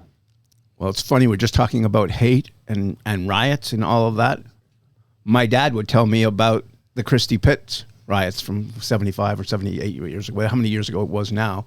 And I believe he was there. And he would talk about the Toronto that he knew that was very prejudiced at that time and then grew into the city that it grew into. And so for us to now, my dad's 26 years gone, for me in my head, I hear his voice and I'm thinking about the times that we sat on the hill, watching ball games at Christie Pitts because, where else could you go and sit on a Sunday afternoon for nothing? Right. And enjoy baseball. I thought it was a great place to take kids. No cost and, nice day and stay as long as as you want. And the quality of baseball is reasonably good. So that's kind of I haven't spent a lot of time there. I used to see Jack Dominico all the time back in the days when the Sun had a newsroom and he was still alive, and he'd pop around, and a lot of our guys were doing program pieces for him for his program. Right. When he was publishing, and he did a lot of work with the Sun and selling advertising for the Sun, and so we saw a lot of Jack over the years. He was an interesting character. So I'm going to give you, Steve, this book, which is the history of Toronto Maple Leafs baseball, and I'll encourage you to revisit a game at Christie Pitts. Fill the hill. You can now, without being harassed by the cops, you can now drink a beer sitting and watching a Maple Leafs game. So grab a lager, a hot dog, and enjoy some Maple Leafs action, coached by World Series champion Rob Butler. I did a story. I think it was about 5 years ago. They had the anniversary of the Christie Pitts riots, and they had a softball game at Christie Pitts as commemoration. They had a bunch of Toronto, dignitaries out for that. Right. But I found a guy named Joe Black who lived in the above the convenience store right at Bloor and is it Christie? It's Christie, The crossroads, yeah. Right at Bloor and Christie, and he watched the entire riot happen. He was not old enough, I guess, to be out there and playing. Wow. I think. And he gave me a play-by-play of everything he saw that day. Wow. And it was pretty amazing to hear it from. I think Joe has since passed, but it was an incredible thing to hear from someone who was witness to that kind of history. And at the time, there was signs on beaches in Toronto where it would say no Jews or dogs allowed. Oh my God! Wow. Okay. Well, there's better things happening at Christie Pitts now, Steve. So there's a woman from Japan named Ayami Sato. Yeah, that's a great story. I think it's a phenomenal. It's a story we haven't done enough on. I think just because we're so focused on Leafs, Raptors, The other Leafs, yeah. Yeah. So, and we're going to do some focus on that, except it is a great story, and I think the whole vibe. Cito Gaston was there last week. Do you know Snow, the man who sang Informer? Yes, you had that album. He's the 12 Inches of Snow. So he's the official ambassador for Toronto Maple Leafs baseball. Snow. You know what? I have not been around there. I've been threatening to. I think when I have a grandson now. And when he gets a bit older, I'm going to take him to Christie Pitts. Let me know. We'll give you the star treatment when Steve Simmons Yeah. makes it. You know who's there every game is Larry Milson. He lives right there. He's at very every nice. game. I see him there. Okay, so we're going to hit some hot spots here. Always amazing to talk to you. Please, a few words or more, if you will, about Masai Ujiri. Why was he fired? Money. Edward Rogers did not like what he was being paid and did not like having to pay that much money for someone to do what Masai did for the Raptors. Now there's a second factor in that money. Masai had a clause in his contract, and it was a percentage based on value of the franchise. And if you've been following pro sports in recent years, sports franchises have gone out of control in terms of value. Yes. So the amount of money they would have to pay Masai this coming year, for example, was astronomical. And when I asked somebody directly, why did Masai get fired? Because Keith Pelly did not really answer the question at the press conference. I was told because the percentage got too high. And whatever the money, whatever that equates to in dollars, because I wasn't given the breakdown of how it works, he was making a lot of money just in salary with 1 year to go on his deal. So you add that to that 2%, which is, I don't know exactly how the whole thing works out, but Right. if you take a look at the 10 years that he's been with the Raptors, 12 years, and ask yourself, what was the franchise worth when he got here? What's it worth now? How much did he, play a part in the increasing of the value, or is that just what's happened in all of pro sports? But I was told that 2% was, it was not, in Masai's case, the 2% solution. Money, money, money. Oh, my goodness. Okay, now I need to talk about a guy who's going to make a lot of money in Vegas this year.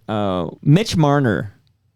Let's chat about, there's two ways to look at this. Firstly, will Mitch get booed when he comes back? Like, will there be this sense that he was never going to sign here? And why is it you think Mitch never seemed to put it together in the playoffs when it mattered? Talk to me about Mitch Marner. Mitch Marner is an interesting, and I'm not going to say complicated, because maybe uncomplicated might be the best way to put it. Incredible talent. I mean, I don't think anyone would ever say he could do everything.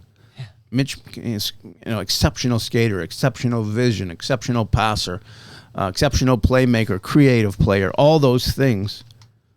But when hockey got harder, and, hockey always uses the term time and space. You take time and space away, what can you do? When you took time and space away from Mitch Marner, he became less effective. So I'll use power play as an example. Very, very, very interesting power play guy because of all of the talents that he brings on the power play. And the Leafs, in the 9 years that he was here, had the 4th best power play in the NHL. In playoffs, in the 9 years he was in the playoffs, I believe they have the 20th best power play. So what happened with the same guys on the ice for those 2 minutes or however times you're in a game you're talking about? Right. What happened to that at playoff time that they weren't able to translate, at the same or even close to the same percentages? Now, Mitch Marner's excellent penalty killer, correct? That's one of the things that Craig Berube and previous coaches used him to do. So he was used to kill penalties. In the playoffs, the Leafs, I think in the 9 years he was with the Leafs, were 10th in penalty killing. In playoffs, they were 25th. So again, what were they not able to do with the same people in the extended time? It wasn't just that they couldn't win games and they couldn't score goals. Their strengths, this was a team built on skill, which means they were built for power play and they were built for penalty kill. And they were in 9 years, 20th on the power play, 25th on the penalty kill. Those are bad numbers. Those are numbers. Those numbers are hard to believe because every season 16 teams make the playoffs. So to get a number like that, because obviously some new teams come and go, whatever. But that's difficult to get in the 20s. Well, I guess if you wanted to do it, break it down even more accurately, you would eliminate the teams that had maybe 1 or 2 playoff series. And you'd have to do it that way. You got the Sabres who had 0. Yeah, but what I'm saying is that whatever it was that they did in the season, they have been unable to do. And if you look at the 9 clinching games that the Leafs lost in each of each season, they were eliminated in the last game of every season. So it's 9 years of being eliminated, 7 times in the first round. Right. Mitch Marner did not score in one of those games. So he did not produce when it was on the line, but neither, in fairness, did Austin Matthews, neither did other people. I think William Nylander of the group of 4 is the only one that sort of produced at a reasonable level. John Tavares also for 7 of those years, didn't produce all that much either. Right. But in Mitch's case, I think him leaving has very little to do with what the Leafs did or didn't do in the playoffs, and a lot to do with how everything was perceived or how he perceived everything to be. He did not like that he believes he was singled out, much more so than Matthews, much more so than Tavares, much more so than Nylander, for problems the Leafs had over the years. Like a whipping boy. He believes that. One of the reasons he believes that is because everybody around him tells him that. And Mitch listens to his father, and he listens to his agent, and he listens to his friends. And there's a lot of there was a lot of jealousy, even though he'll come on camera and say, Austin Matthews is my best friend. He'll come on camera and say that. Behind closed doors, he's not saying that. And behind closed doors, you're not seeing Austin Matthews and Mitch hanging out a whole lot. What you're seeing is, I'll give you an example. One game, the Marner crew invited, 10 or 12 people to come to a Leaf game. And what you see after the games is they all sort of huddle together in a different part of the arena, once the game's over. And so the group is all there huddled together, and they're there on Marner tickets, and some of them are wearing Matthews jerseys. And apparently Daddy went ballistic over the fact that, we're giving them tickets and they're wearing his jersey, other guy. Right. And so that kind of thing, how come he got to be captain and I didn't get to become captain? How come he got the first contract long-term and I did? Like, how come he got the bonuses when he was drafted and I didn't get the bonuses that the Leafs said they weren't going to give anyone? They gave them to Austin. And so there was that kind of built up over time and over the years. And the funny thing, the last 2 years, He had 53 assists on Austin Matthews' goals. If anything, he should be, they should be, huzzahing to each other, because one guy's a playmaker and one guy's a goal scorer, and what a nice fit they should be together. Right. But, I think what happened is over time, he just didn't fit here anymore. And so he basically he had his best season individually this year while plotting to leave. It's kind of a that's unique the thing, though. It's apparent that he's known for quite some time. He was out of here. Well, he was asking, like, Max Pacioretty, what was it like to live in Vegas? If you're doing that, you're not so subtle. And one thing about Mitch is he didn't know how to come across well when speaking to the public. And by speaking to the public, I mean post-game interviews and his time at the podium and that kind of thing. He didn't come across particularly well, and he was never told or never coached properly on how to sort of do it. And he plays his last game. They lose the playoff game to Florida. Yeah. And one of the questions asked is did you think that this is your last game? Did you think this is your last game in the uniform and last game? And he said, I've never thought about it. Well, at that moment, of course, you have no choice but to believe it because he said it, right? Right. But you realize a month or two later, he knew, of course. He's lying his rear end off. And so, one thing about Mitch is he didn't know how to play the game outside the game, if you understand what I'm saying. And there is a certain, to play hockey in Toronto, there's a certain way you have to be. And he wasn't that way. And because of that, he became less popular than his teammates. And I think when he does come back, and I think this is why how will he be received? When he comes back? He's going to be massively booed. And I'm not sure it's what's the word I'm looking for? I'm not sure it's necessary or even warranted, because he played 9 years here. Yeah. He played exceptionally well for 9 regular seasons. Yes. The team didn't have any success. He was one of the players on that team that didn't have any success. So him leaving in the end, it wasn't as a free agent because he was traded, but it was essentially leaving as a free agent. Is he earned the right to be a free agent by fulfilling his contract to the end. And he earned the right to be a free agent by choosing not to negotiate with the Leafs. And when they went to him in March or wherever it was and said, we have a deal that we can trade you to Carolina, would you like to go? He said no, and people are going to look at that forever and say, oh, you could have had Mikko Rantanen. Although Matt Sundin did the same thing, right? Yeah, a different kind of way, because It was right at the end of Matt Sundin's career, and I think he only played like 1 year. Yeah, but the fact that he did sign in Vancouver, he was traded to Montreal for a first-round pick, or could have been traded to Montreal for a first-round pick, and then he refused. Yeah, and that always irked me, because then he up and went to Vancouver. And I've had that conversation with him. I thought he should have gone to Montreal, right? At the time, but guys do what they do for whatever reason, and for whatever reason, Marner did not want to negotiate with the Leafs this year. Now, whether that was his agent saying that, whether that was his dad saying that, whether that was whoever made the call, they made the call. And what did he do? He wound up where he wanted to be. He played. You called it too. I'll give you some props. On January 10th, not January, June 10th. Right. I wrote a column saying that Marner going to Vegas and Alex Pietrangelo will be placed on LTIR.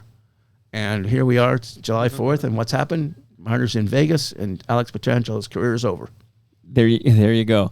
Great career, though. Now, it's interesting that Marner seemed to wilt when the pressure was at its highest, in all these elimination games that we inevitably lost over the last decade or so, because in the Four Nations Cup, where it felt like it was bigger than a hockey game, I know sitting here in South Etobicoke, it felt like much more than a hockey game, and I can't tell you how badly I wanted to win that game against the USA. He had that sublime assist in overtime, Connor McDavid scoring the winner. Like, he seemed to rise to the occasion when there was all eyes on him. Well, here's the funny thing. You go back to Game 6, Leafs and Florida, he makes the brilliant assist, yes. To Matthews for, right. beautiful goal.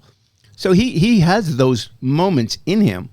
But if you go look at is it 4 games they played in the Yeah, there's in the Four Nations? yes, there was 4 games. yeah. Okay.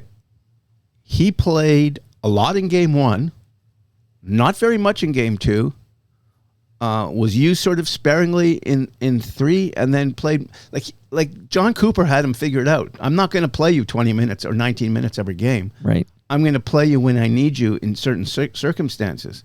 And in some games, he scored that. Was it the overtime breakaway goal against Sweden? Right. Yes. You know, he scored that. He did nothing in that game, but scored that goal. Right. He didn't do much in the clinching game, in the gold medal game, but he set up McDavid for the winning goal.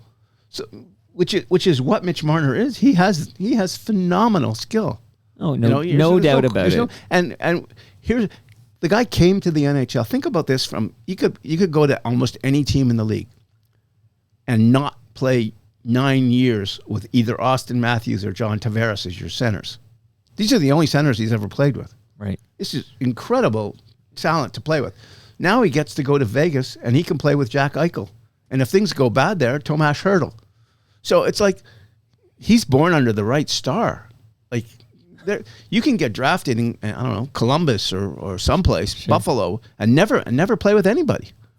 And so he should be thanking whatever for his 9 years in Toronto, which were very good, except for the fact that that team, and I don't think the team, frankly, was good enough in almost any of the other years to be a Stanley Cup contender, but I thought they were this year.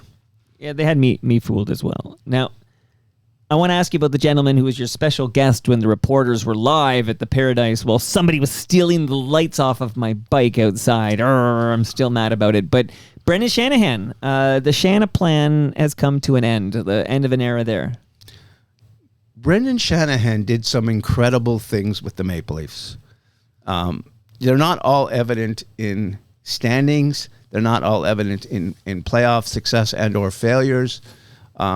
What he did with the franchise in building it up, in building all around it, in dealing with the alumni and retiring numbers, and just turning the Leafs into a going concern as a franchise, because the Leafs had gone through they had gone through the John Ferguson Jr. years. They had gone through they're an embarrassment years. The Jeff Finger era. Yeah. And so you get to all that. Shanahan took over a team that was disastrous and had zero talent. I remember one of the first things he did is he ordered a breakdown of every player in the organization and sort of, how much talent do we actually have here? And after going through the whole thing, what he realized is we don't have much. And so, they went through the first season, which was a write-off, and then a tank season, which got them Austin Matthews, and they kind of went from there. And he built, you look at the Buffalo Sabres just down the road, 14 years in a row, they weren't in the playoffs. Leafs were in the playoffs all 9 of Shanahan's seasons. Yeah. In some places, they would congratulate you for that. But what happened is that the expectations, got high, and the other problem the Leafs ran into, and this is something that they can't undo. They signed 4 players for $40-some million in cap money prior to a pandemic. Right. Not knowing there was coming a pandemic. Flattens it. And so for the next 4 years, the salary cap didn't move. And so those salaries, which should have been increasing each year as the cap increased each year, should have been less and less a percentage of the overall, became an absolute stranglehold. And, you can criticize Kyle Dubas for many, many things, but I don't think you can blame him, for what happened out of China. I'll find a way. And all around the world, because, they had no money. They had no money to spend, and they still are paying in some ways for that. And not only did they have no money, but they didn't sign very good contracts when they did. Everybody in the world got a no movement clause, and everybody got too much money, and everybody got too many years for the most part, other than Matthews.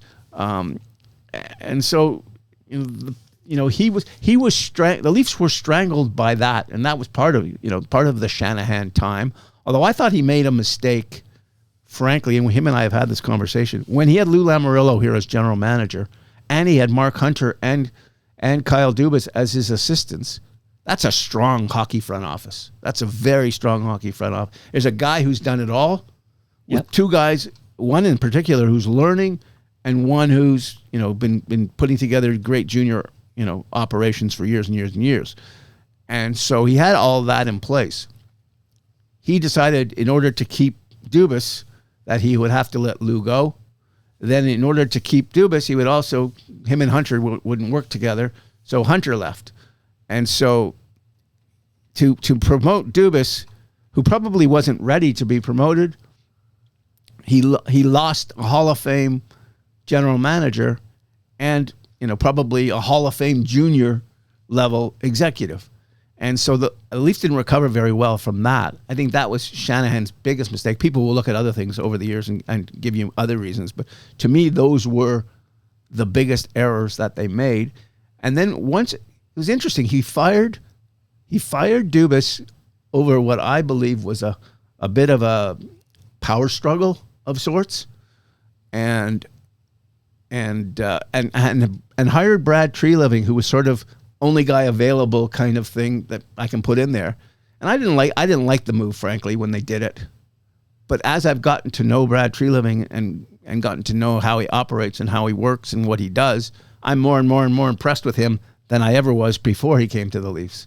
And I think under the circumstances, which have been really difficult, because he has been trapped by all the money problems that happened before he got here, he wound up finding Anthony Stolarz for cheap, and he wound up bringing in Chris Tanev for cheap, and he wound up, there's a lot of good moves that he made, small moves, some of them, but all of them that made the team better. And I thought, again, last year, I thought the team with Marner was ready to, and they were ready. They were up 3-1 in Game 3 against Florida, eventual Stanley Cup champions. So they were ready to a point. Whether they would have gone and beaten anybody after that, I don't know. They didn't get to where they needed to get to. And unfortunately, one thing we'll never know, what if Stolarz was healthy for the whole playoffs? What if Sam Bennett hadn't, essentially injured him? Yeah. Would the Leafs have advanced? That we don't know, and that we'll never know. But what we do know is the Oilers didn't get to a Game 7. No, and you know what? If you look, one of the things about this Florida Panthers team, I don't know if we talk nearly enough about how great they are. They had 11 one-sided wins in the playoffs. That's 5-1, 6-1 kind of games. 11 of them. I went through the history. The great Edmonton Oilers teams with Wayne Gretzky and Messier didn't do that. Right. The great New York Islander teams that won 19 playoff series in a row did not do that. You can go through teams in history. Most teams, this has barely been done. So what the Florida Panthers did this year, now that could partially be maybe Carolina's not that good, and maybe Tampa Bay's not that good, and I don't, maybe the Leafs aren't that good. Yeah, who knows? But what I'm saying is, but when they had to win, what had happened? 5-1, 6-1. Oh, I know. I remember a couple of 6-1s. Yeah, it was like tennis. That's right. All right, now I just checked the clock. Steve Simmons, so easy to talk to you. I could talk to you for hours, but I'm going to try to keep this thing to 2 hours. So we're going to go a little rapid because it's been a while since you've been here. And my next episode, which is Monday, happens to feature Stephen Brunt. So Stephen Brunt will be on the show, and we'll be joined by Blake Bell and Len Lumbers, who are the two chaps behind This Day in Dave Stieb History. Do you follow this account on social media? I do not. Okay, you're missing out, my friend. By the way, what is your social media of choice? Like, where do you post anywhere specific these days? I have really attempted to avoid all of it. I post my columns on X. Occasionally, I drop them into my Facebook account because you can't post them. That's about the only social. But I really choose to not engage at all, just based on history and for your mental health. Too many hot dog jokes, right? It's gotten vile over the years with just how people perceive things and how angry people are. Well, even when I promoted you coming on, I got several, ask him if Mitch Marner likes hot dogs. That's the kind of typical Simmons question. I've written more than 9,000 columns. Yeah. I've actually never done a column on hot dogs. It's one sentence One lead. in a column. And if you actually read the piece, it's probably the best piece on why Phil Kessel was leaving the Maple Leafs at No, the but time. as I recall, you got the location wrong. Yes, I know that. And that's a whole... So that was like fuel for the fire. But here's the thing. If you don't like 100 of my pieces, if you have found fault, if you have found error, if you have found the opinions not right, however 1,000 of them, what percentage of my work is that? Not 1,000. Say it's 100. What's 100 to 9,000? My math is terrible. Oh, it's 9. That's an easy one of all those zeros. But yes, point taken. Yes. So I don't have to think on it. You ask people what is their objection to me? Right. It's the same for, oh, he said this about him, or he said that about. It's the same 5 columns. Right. It's never beyond that. And every time I get into a conversation with one of the haters, by the time we end the conversation, they're not haters anymore. Well, you heard the Jeff Simmons episode of Toronto Mike, and we did talk about this, and we agreed, Steve, that you should lean in on this. Like, I know, lean in on the fact that you're the hot dog guy. I know Phil Kessel posted that picture of him on a golf course about the hot dogs. By the way, he never denied right any of that. Right. I always found that interesting. And then he who doesn't love a good hot dog? He kind of went to school. I probably told you this in a previous one, because the hot dog story was fed to me by one of my kids, and it was from one of their friends who lived in a condo. Right. And what we were planning to do at the time at the Sun was we were going to get a photo out to shoot him outside of his condo eating a hot dog. Sure. Which at the end of the day, of course, never came to be. Newspapers get busy, things happen. People get shot. Sure. And so it never happened. I never thought of it again until the day I happened to mention it and get it wrong in the column. And here we are, on my gravestone, they're going to say something about hot dogs. But you'll be remembered. I feel that's why I think Jeff and I were talking about you leaning in, because yeah, it's all stupid and it's not fair, but the fact that you're remembered for something like that, you can spin that to be kind of like to become like a wrestling heel, right? You could be yeah, but you know what? If you love the business as much as I do, right, and you love the work as much as I do, and you've put your heart and soul into it as much as I have for the last 45 years, and you care about everything that you say and you write, and you realize how much harder sometimes you work than other people doing the same job, that you want to be regarded for that. You want to be known for that. You want to be respected for the work that you've done and for the award. I mean, my office is like, I hate to say this because it sounds like it's bragging, but my office is like I'm surrounded by awards, and it's like, I'd love to throw them all out and along with the hot dog jokes. Story. Do you think this is a bit like when Dave Hodge, the first time I met the man, when he was at the door, the pen? Yeah. So just before we start recording, I was I'm with Dave Hodge, and it's a young broadcaster, Mike, and it's like, oh my God, of course I have a million questions about the pen flip. He says to me, I'd prefer we didn't talk about the pen flip. And I looked Dave Hodge in the eyes and I said something to the effect of, well, Dave, I'm going to ask you about the pen flip. What you say is up to you. If you want to say I don't want to talk about the pen flip, I'm not going to rough you up. And I ended up asking him about the pen flip, and he gave great answers, actually. But I remember that was his words to me before we pressed record. And it's funny because I think Dave Hodge, similar to you, he doesn't want to be known as the pen flip guy because of all the great work he's done over the decades. I took a lot of grief years ago for writing something about Matt Sundin and a hip injury. And at the time, I forget whose career ended. Might have been Mogilny's career ended on a similar hip injury. And so I'd written about, he had suffered this torn labrum of the hip, and it was going to require surgery and blah, blah, blah. Well, it turned out, and I didn't know this, not being a medical person, that there are 2 different torn labrums of the hip. Right. One is extreme and one is less extreme. And the one Sundin had played with in the season prior to that, and I think the next season as well, was the less extreme that eventually wound up having surgery on and kind of ruined the last few years of his career. But I took great grief for being wrong what people perceive to be wrong, it wasn't that I said his career was over, is I said that this player's career ended on that injury. Right. Which again, but again, it's one of those things that takes on a life of its own that you can't get back, and that's part of the things I don't like about social media is you can't put things back in the bottle when the genie's out.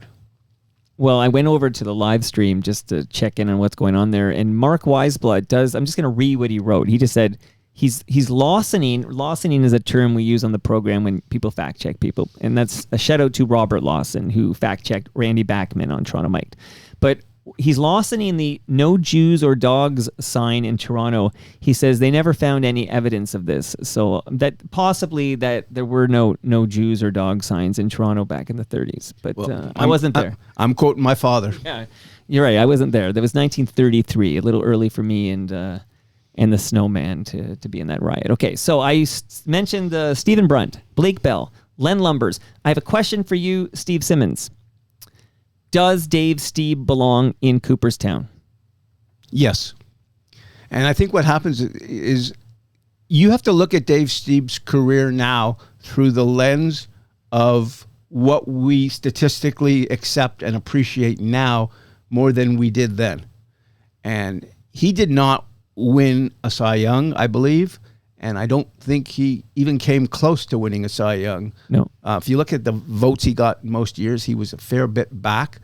But if you look at Jack Morris's statistics, 10-year period, and you look at Dave Stieb's statistics, and I'm doing this all off the top of my head, I don't have the things in front of me. If you look at Dave Stieb's statistics over a 10-year period, I think Dave Stieb's statistics are more impressive than Jack Morris's, other than Jack Morris's what he was able to do in big games and things like that. I thought Jack Morris I voted for Jack Morris a number of times as a Hall of Famer, and I never had the opportunity to vote for Stieb because he was off the ballot, before it got to that point. And I feel the same way, by the way, about Carlos Delgado. I have two more names, and next was Carlos Delgado. I feel that way about Carlos Delgado, Carlos Delgado got caught coming onto the Hall of Fame ballot in the wrong year. And you're only allowed to vote for 10. And so if you go through it, I think the year that he was up, there were 10 better candidates. And so he got bypassed quite early. And I'll bet you most of those 10 wound up getting elected. I don't know if Bonds was one of them or whether Clemens was one of them, but other than them. Sure. But you look at his numbers, and I'll use an example. Fred McGriff, who's now in the Hall of Fame, he got in on the secondary, extension. The what do they call it? The Seniors Committee or right. The New Era Committee. He got in that way, and I think if for Carlos to have a chance, I think that will be how Carlos will get in. And the problem with all the guys now who are lining up to for passed over, and each city will look. Some people look at Don Mattingly, for example, as being one of those guys. If you look at who doesn't get in, and I'm a Luis Tiant fan for years gone by, and thought Luis Tiant should be there. But baseball's the one Hall of Fame compared to all the other sports where there's always people on the outside who you think should be in, more than the others. Like to me in hockey, there's too many guys in, right? And basketball, everybody and his mother gets in, right? T-Mac's in there, but and T-Mac probably should be in there, but a lot of really good baseball players are not and will not get to the Hall of Fame. So I feel like they got it right with Tim Raines eventually, and then maybe the same can happen for Dave Stieb. And I'm just going to promote Monday's episode with Stephen Brunt, Blake Bell, and Len Lumbers. They're going to make the case. We're going to make the case for Dave Stieb being in the baseball's Hall of Fame. Somebody, and I don't know who this was, somebody emailed me a story I had written on Dave Stieb from the early 80s that I didn't have any recollection of ever doing. I was working for the Calgary Herald at the time, and I had come to Toronto for something, and I'd gone to a couple of Blue Jays games, and I did a Stieb piece. And I had no recollection. Sometimes you write something all these years later. Sure. It's a long time you ago. don't remember them all. And I was so happy that whoever sent it to me, I was so happy that they sent it, and I got a chance to read a piece I didn't even know existed. Oh, that's amazing. Last name quickly here. We'll do this one quick. Cito Gaston. No. I think to get in as a manager, you have to be exceptional. And so, the Dusty Bakers of the world or the Bruce Bochy's of the world will get in. But Cito only managed it in one city. He only managed in one place. He won the 2 World Series. If you go beyond that, there's not enough on the resume to me. I'm a Cito guy in many ways, but I just don't see how you make the candidacy for him. Alan Gold has a question for you. He says, how do you come up with the names of the people for the end of your Sunday columns when you do whatever happened to so-and-so? It's really hard. And it's gotten way harder over the years because after 30 some years of writing the Sunday Notes column, 30 years times 45 columns a year times how many names have I used? And so what I tend to try and do is tie it into whatever's happening at the time in sports. So if Wimbledon is going on, I might use a tennis player. If a big golf tournament's going on, I might use a golfer. If hockey playoffs are going on, I might use a hockey guy. And I can always use Leafs and Blue Jays. Those are sort of my fall on positions. And I tend to time it to someone who hasn't played in at least 10 years. And one of the things is we're fortunate that I can search a name to see whether I'd used them already. Because sometimes you don't remember whether you have or you haven't. Right. And you go through it. One of the fascinating things to me is people love that one line. I'm writing 2,000 words on Sunday mornings, and that one line, and I'll be getting my hair cut, and someone will yell, Fred Boymastruck, or some ex-Leaf that no one can remember, or some guy's name, Jason Blake. You'll just get a name thrown at you, some Blue Jay, some Argo quarterback, some anybody, and people are interested in that whatever became of. And some people have asked over the years, why don't you tell me next week where he is? And I tried at one time to do that. And what happened was it was too hard to find everyone. Right. If I could do it 100% and be accurate, then I'd love to do it. But as it works now, the Blue Jays had a really big week this week. So I might be thinking, I don't know who it is for Sunday, but I might be thinking tomorrow, who is it? And I'll just sort of call up rosters of certain seasons and see if I can find a name that's on there. And the beauty of having sports-minded children is, boy, they come up with way better whatever became of us than I do now. Matt Layden, he's in Edmonton, big fan of the show. He just says, are you two going to talk about the retirements of both John Liu and Bob McKenzie? We did touch on Bob McKenzie, but I mean, if you had any words about John or Bob, and then the obvious question I'm going to ask you is, when you hear Bob talk about how he's going to be spending the next several years, you're similar vintage. Do you ever think, hey, I'd like to do that? Maybe it's time for me to retire. The day I wake up and I'm not interested in what happened that day, or a point of view, or an angle I could write, or some way of producing what the next column might be. Like I'll use the last 4 days of the Blue Jays, for example. Yeah. I'm sitting at home watching the games and I'm thinking, I should be there writing this, or I should be there writing. If my mind stops doing that, I'll be the first guy out. I'll be happy to walk away and not do it. But as long as I'm still enthusiastic and excited by it, I think I'll continue working. I don't know for how much longer.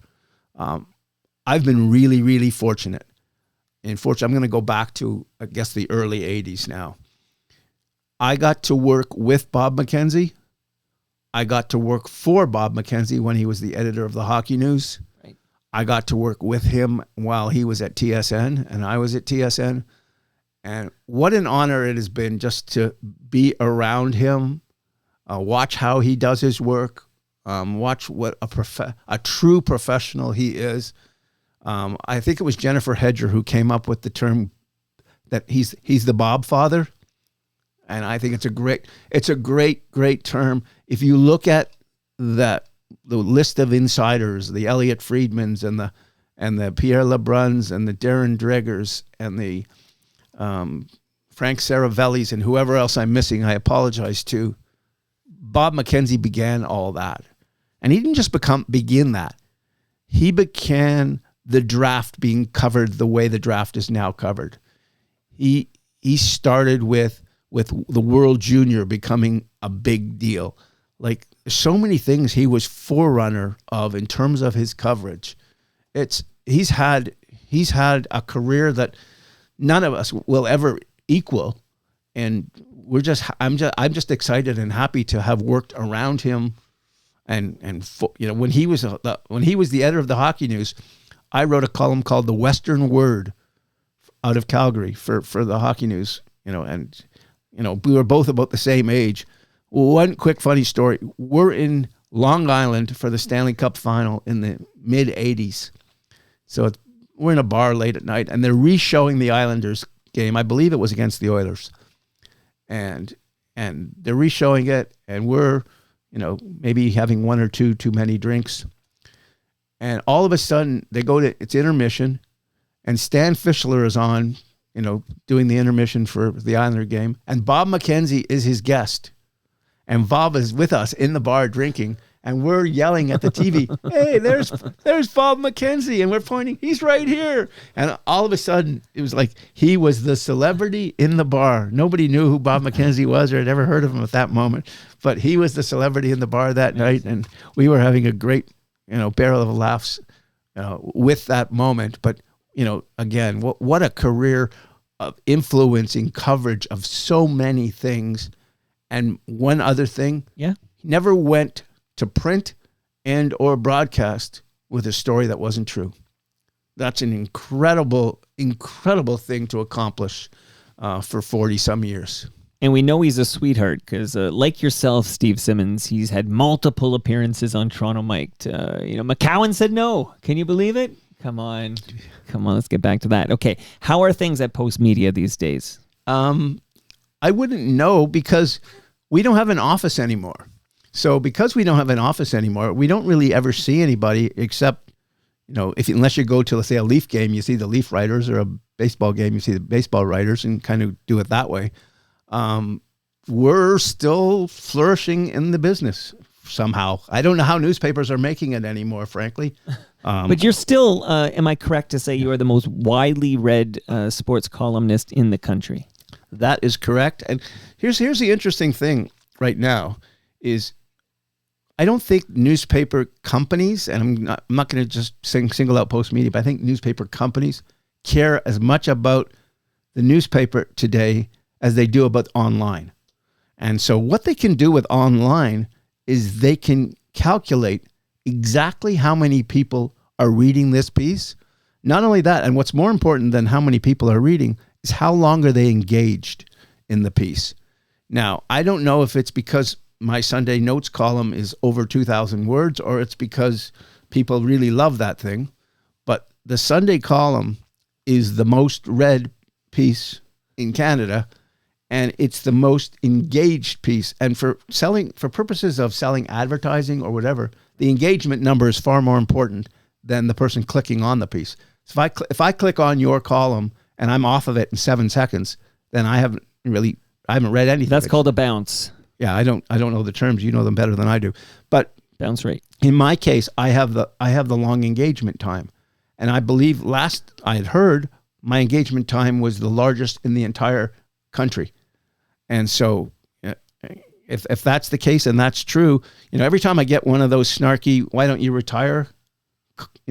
emails or texts, sure, or online notes, I always think of saying, "Stop reading me and I will." One of the benefits is you're not behind a paywall. There's a lot of people who won't even read this thing in the Globe or this thing in the Star or whatever because they're not willing to give their credit card number. Yeah, what you have to do is figure out ways to get around that. And how do these? Where there's a will, there's a way. There is a way. There are ways, and you've got to be smart about it. Well, speaking of smart, the other benefit for you in that engagement rate is the average Toronto Sun reader reads very slowly. So you have that going for you. I love that. By the way, here's the hot-hitting question on our way out. Is it time to retire the Sunshine Girl? it was time to retire the Sunshine Girl long ago. Because they're just these they're are all recycling old photos now. Yeah, Like and there's nothing new happening. They're since not the COVID. even good old photos, by the way. Yeah. They should have gotten rid of that thing years ago. There's no reason for it. But here's what's ridiculous. Yeah. Guess what's read online every single day? The Sunshine Girl? The Sunshine Girl gets enormous numbers of hits. Well, that's shocking because, hey guys, I know where you can Really, see naked ladies now. But you can see lots of things much more interesting than that. I just remembered. So shout out to your cousin, Stephen Page, because I just said naked ladies, and then I thought of bare naked ladies. That's a fun fact. But through a different part of the family tree, Snow is also related to Stephen Page. He is. Yeah, so Snow... Must be on the Again, other it's side. a different branch, okay? You know how these trees are. So through a different branch, Snow is related to Stephen Page, confirmed by Stephen Page. I saw him the other day at the Sloan garage sale. And you are, of course, related to the other side, and I think that's a fun fact. So you're not related to Snow, but you're related to a guy who's related to Snow. But I used to have his album, so there's that. 12 inches of Steve Simmons. Dude, this was fantastic. Is there anything you wanted to say on the way out? I didn't mean to rush you, but we did a solid 2 hours, and I loved it. We're going to do it again. Now I got to drive in rush hour traffic. Well, I didn't even ask you about TFC said goodbye to the Italians. I was going to ask you if there's any hope for the Argos to become a big deal in this city again. I was going to talk about women's pro sports, the Scepters, the Tempo, AFC Toronto. But I feel like maybe we save, well, some of it's timely, but we saved some of that for next time. What do you say, Steve Simmons? Sounds good to me. And that brings us to the end of our 1,724th show. Go to TorontoMike.com for all your Toronto Mike needs. Much love to all who made this possible. That's Great Lakes Brewery, Palma Pasta. Don't leave without your lasagna, Steve. Toronto's Waterfront BIA. Don't forget, the Fun Philippines Toronto Food and Music Festival is taking place this weekend by the waterfront in Toronto. Toronto Maple Leafs baseball. We're going to get Steve back to Christie Pitts. RecycleMyElectronics.ca, Building Toronto Skyline, and of course Ridley Funeral Home. See you all Monday when my special guests are Stephen Brunt, Len Lumbers, and Blake Bell. We're going to talk about Dave Steeb for however long it takes. See you then.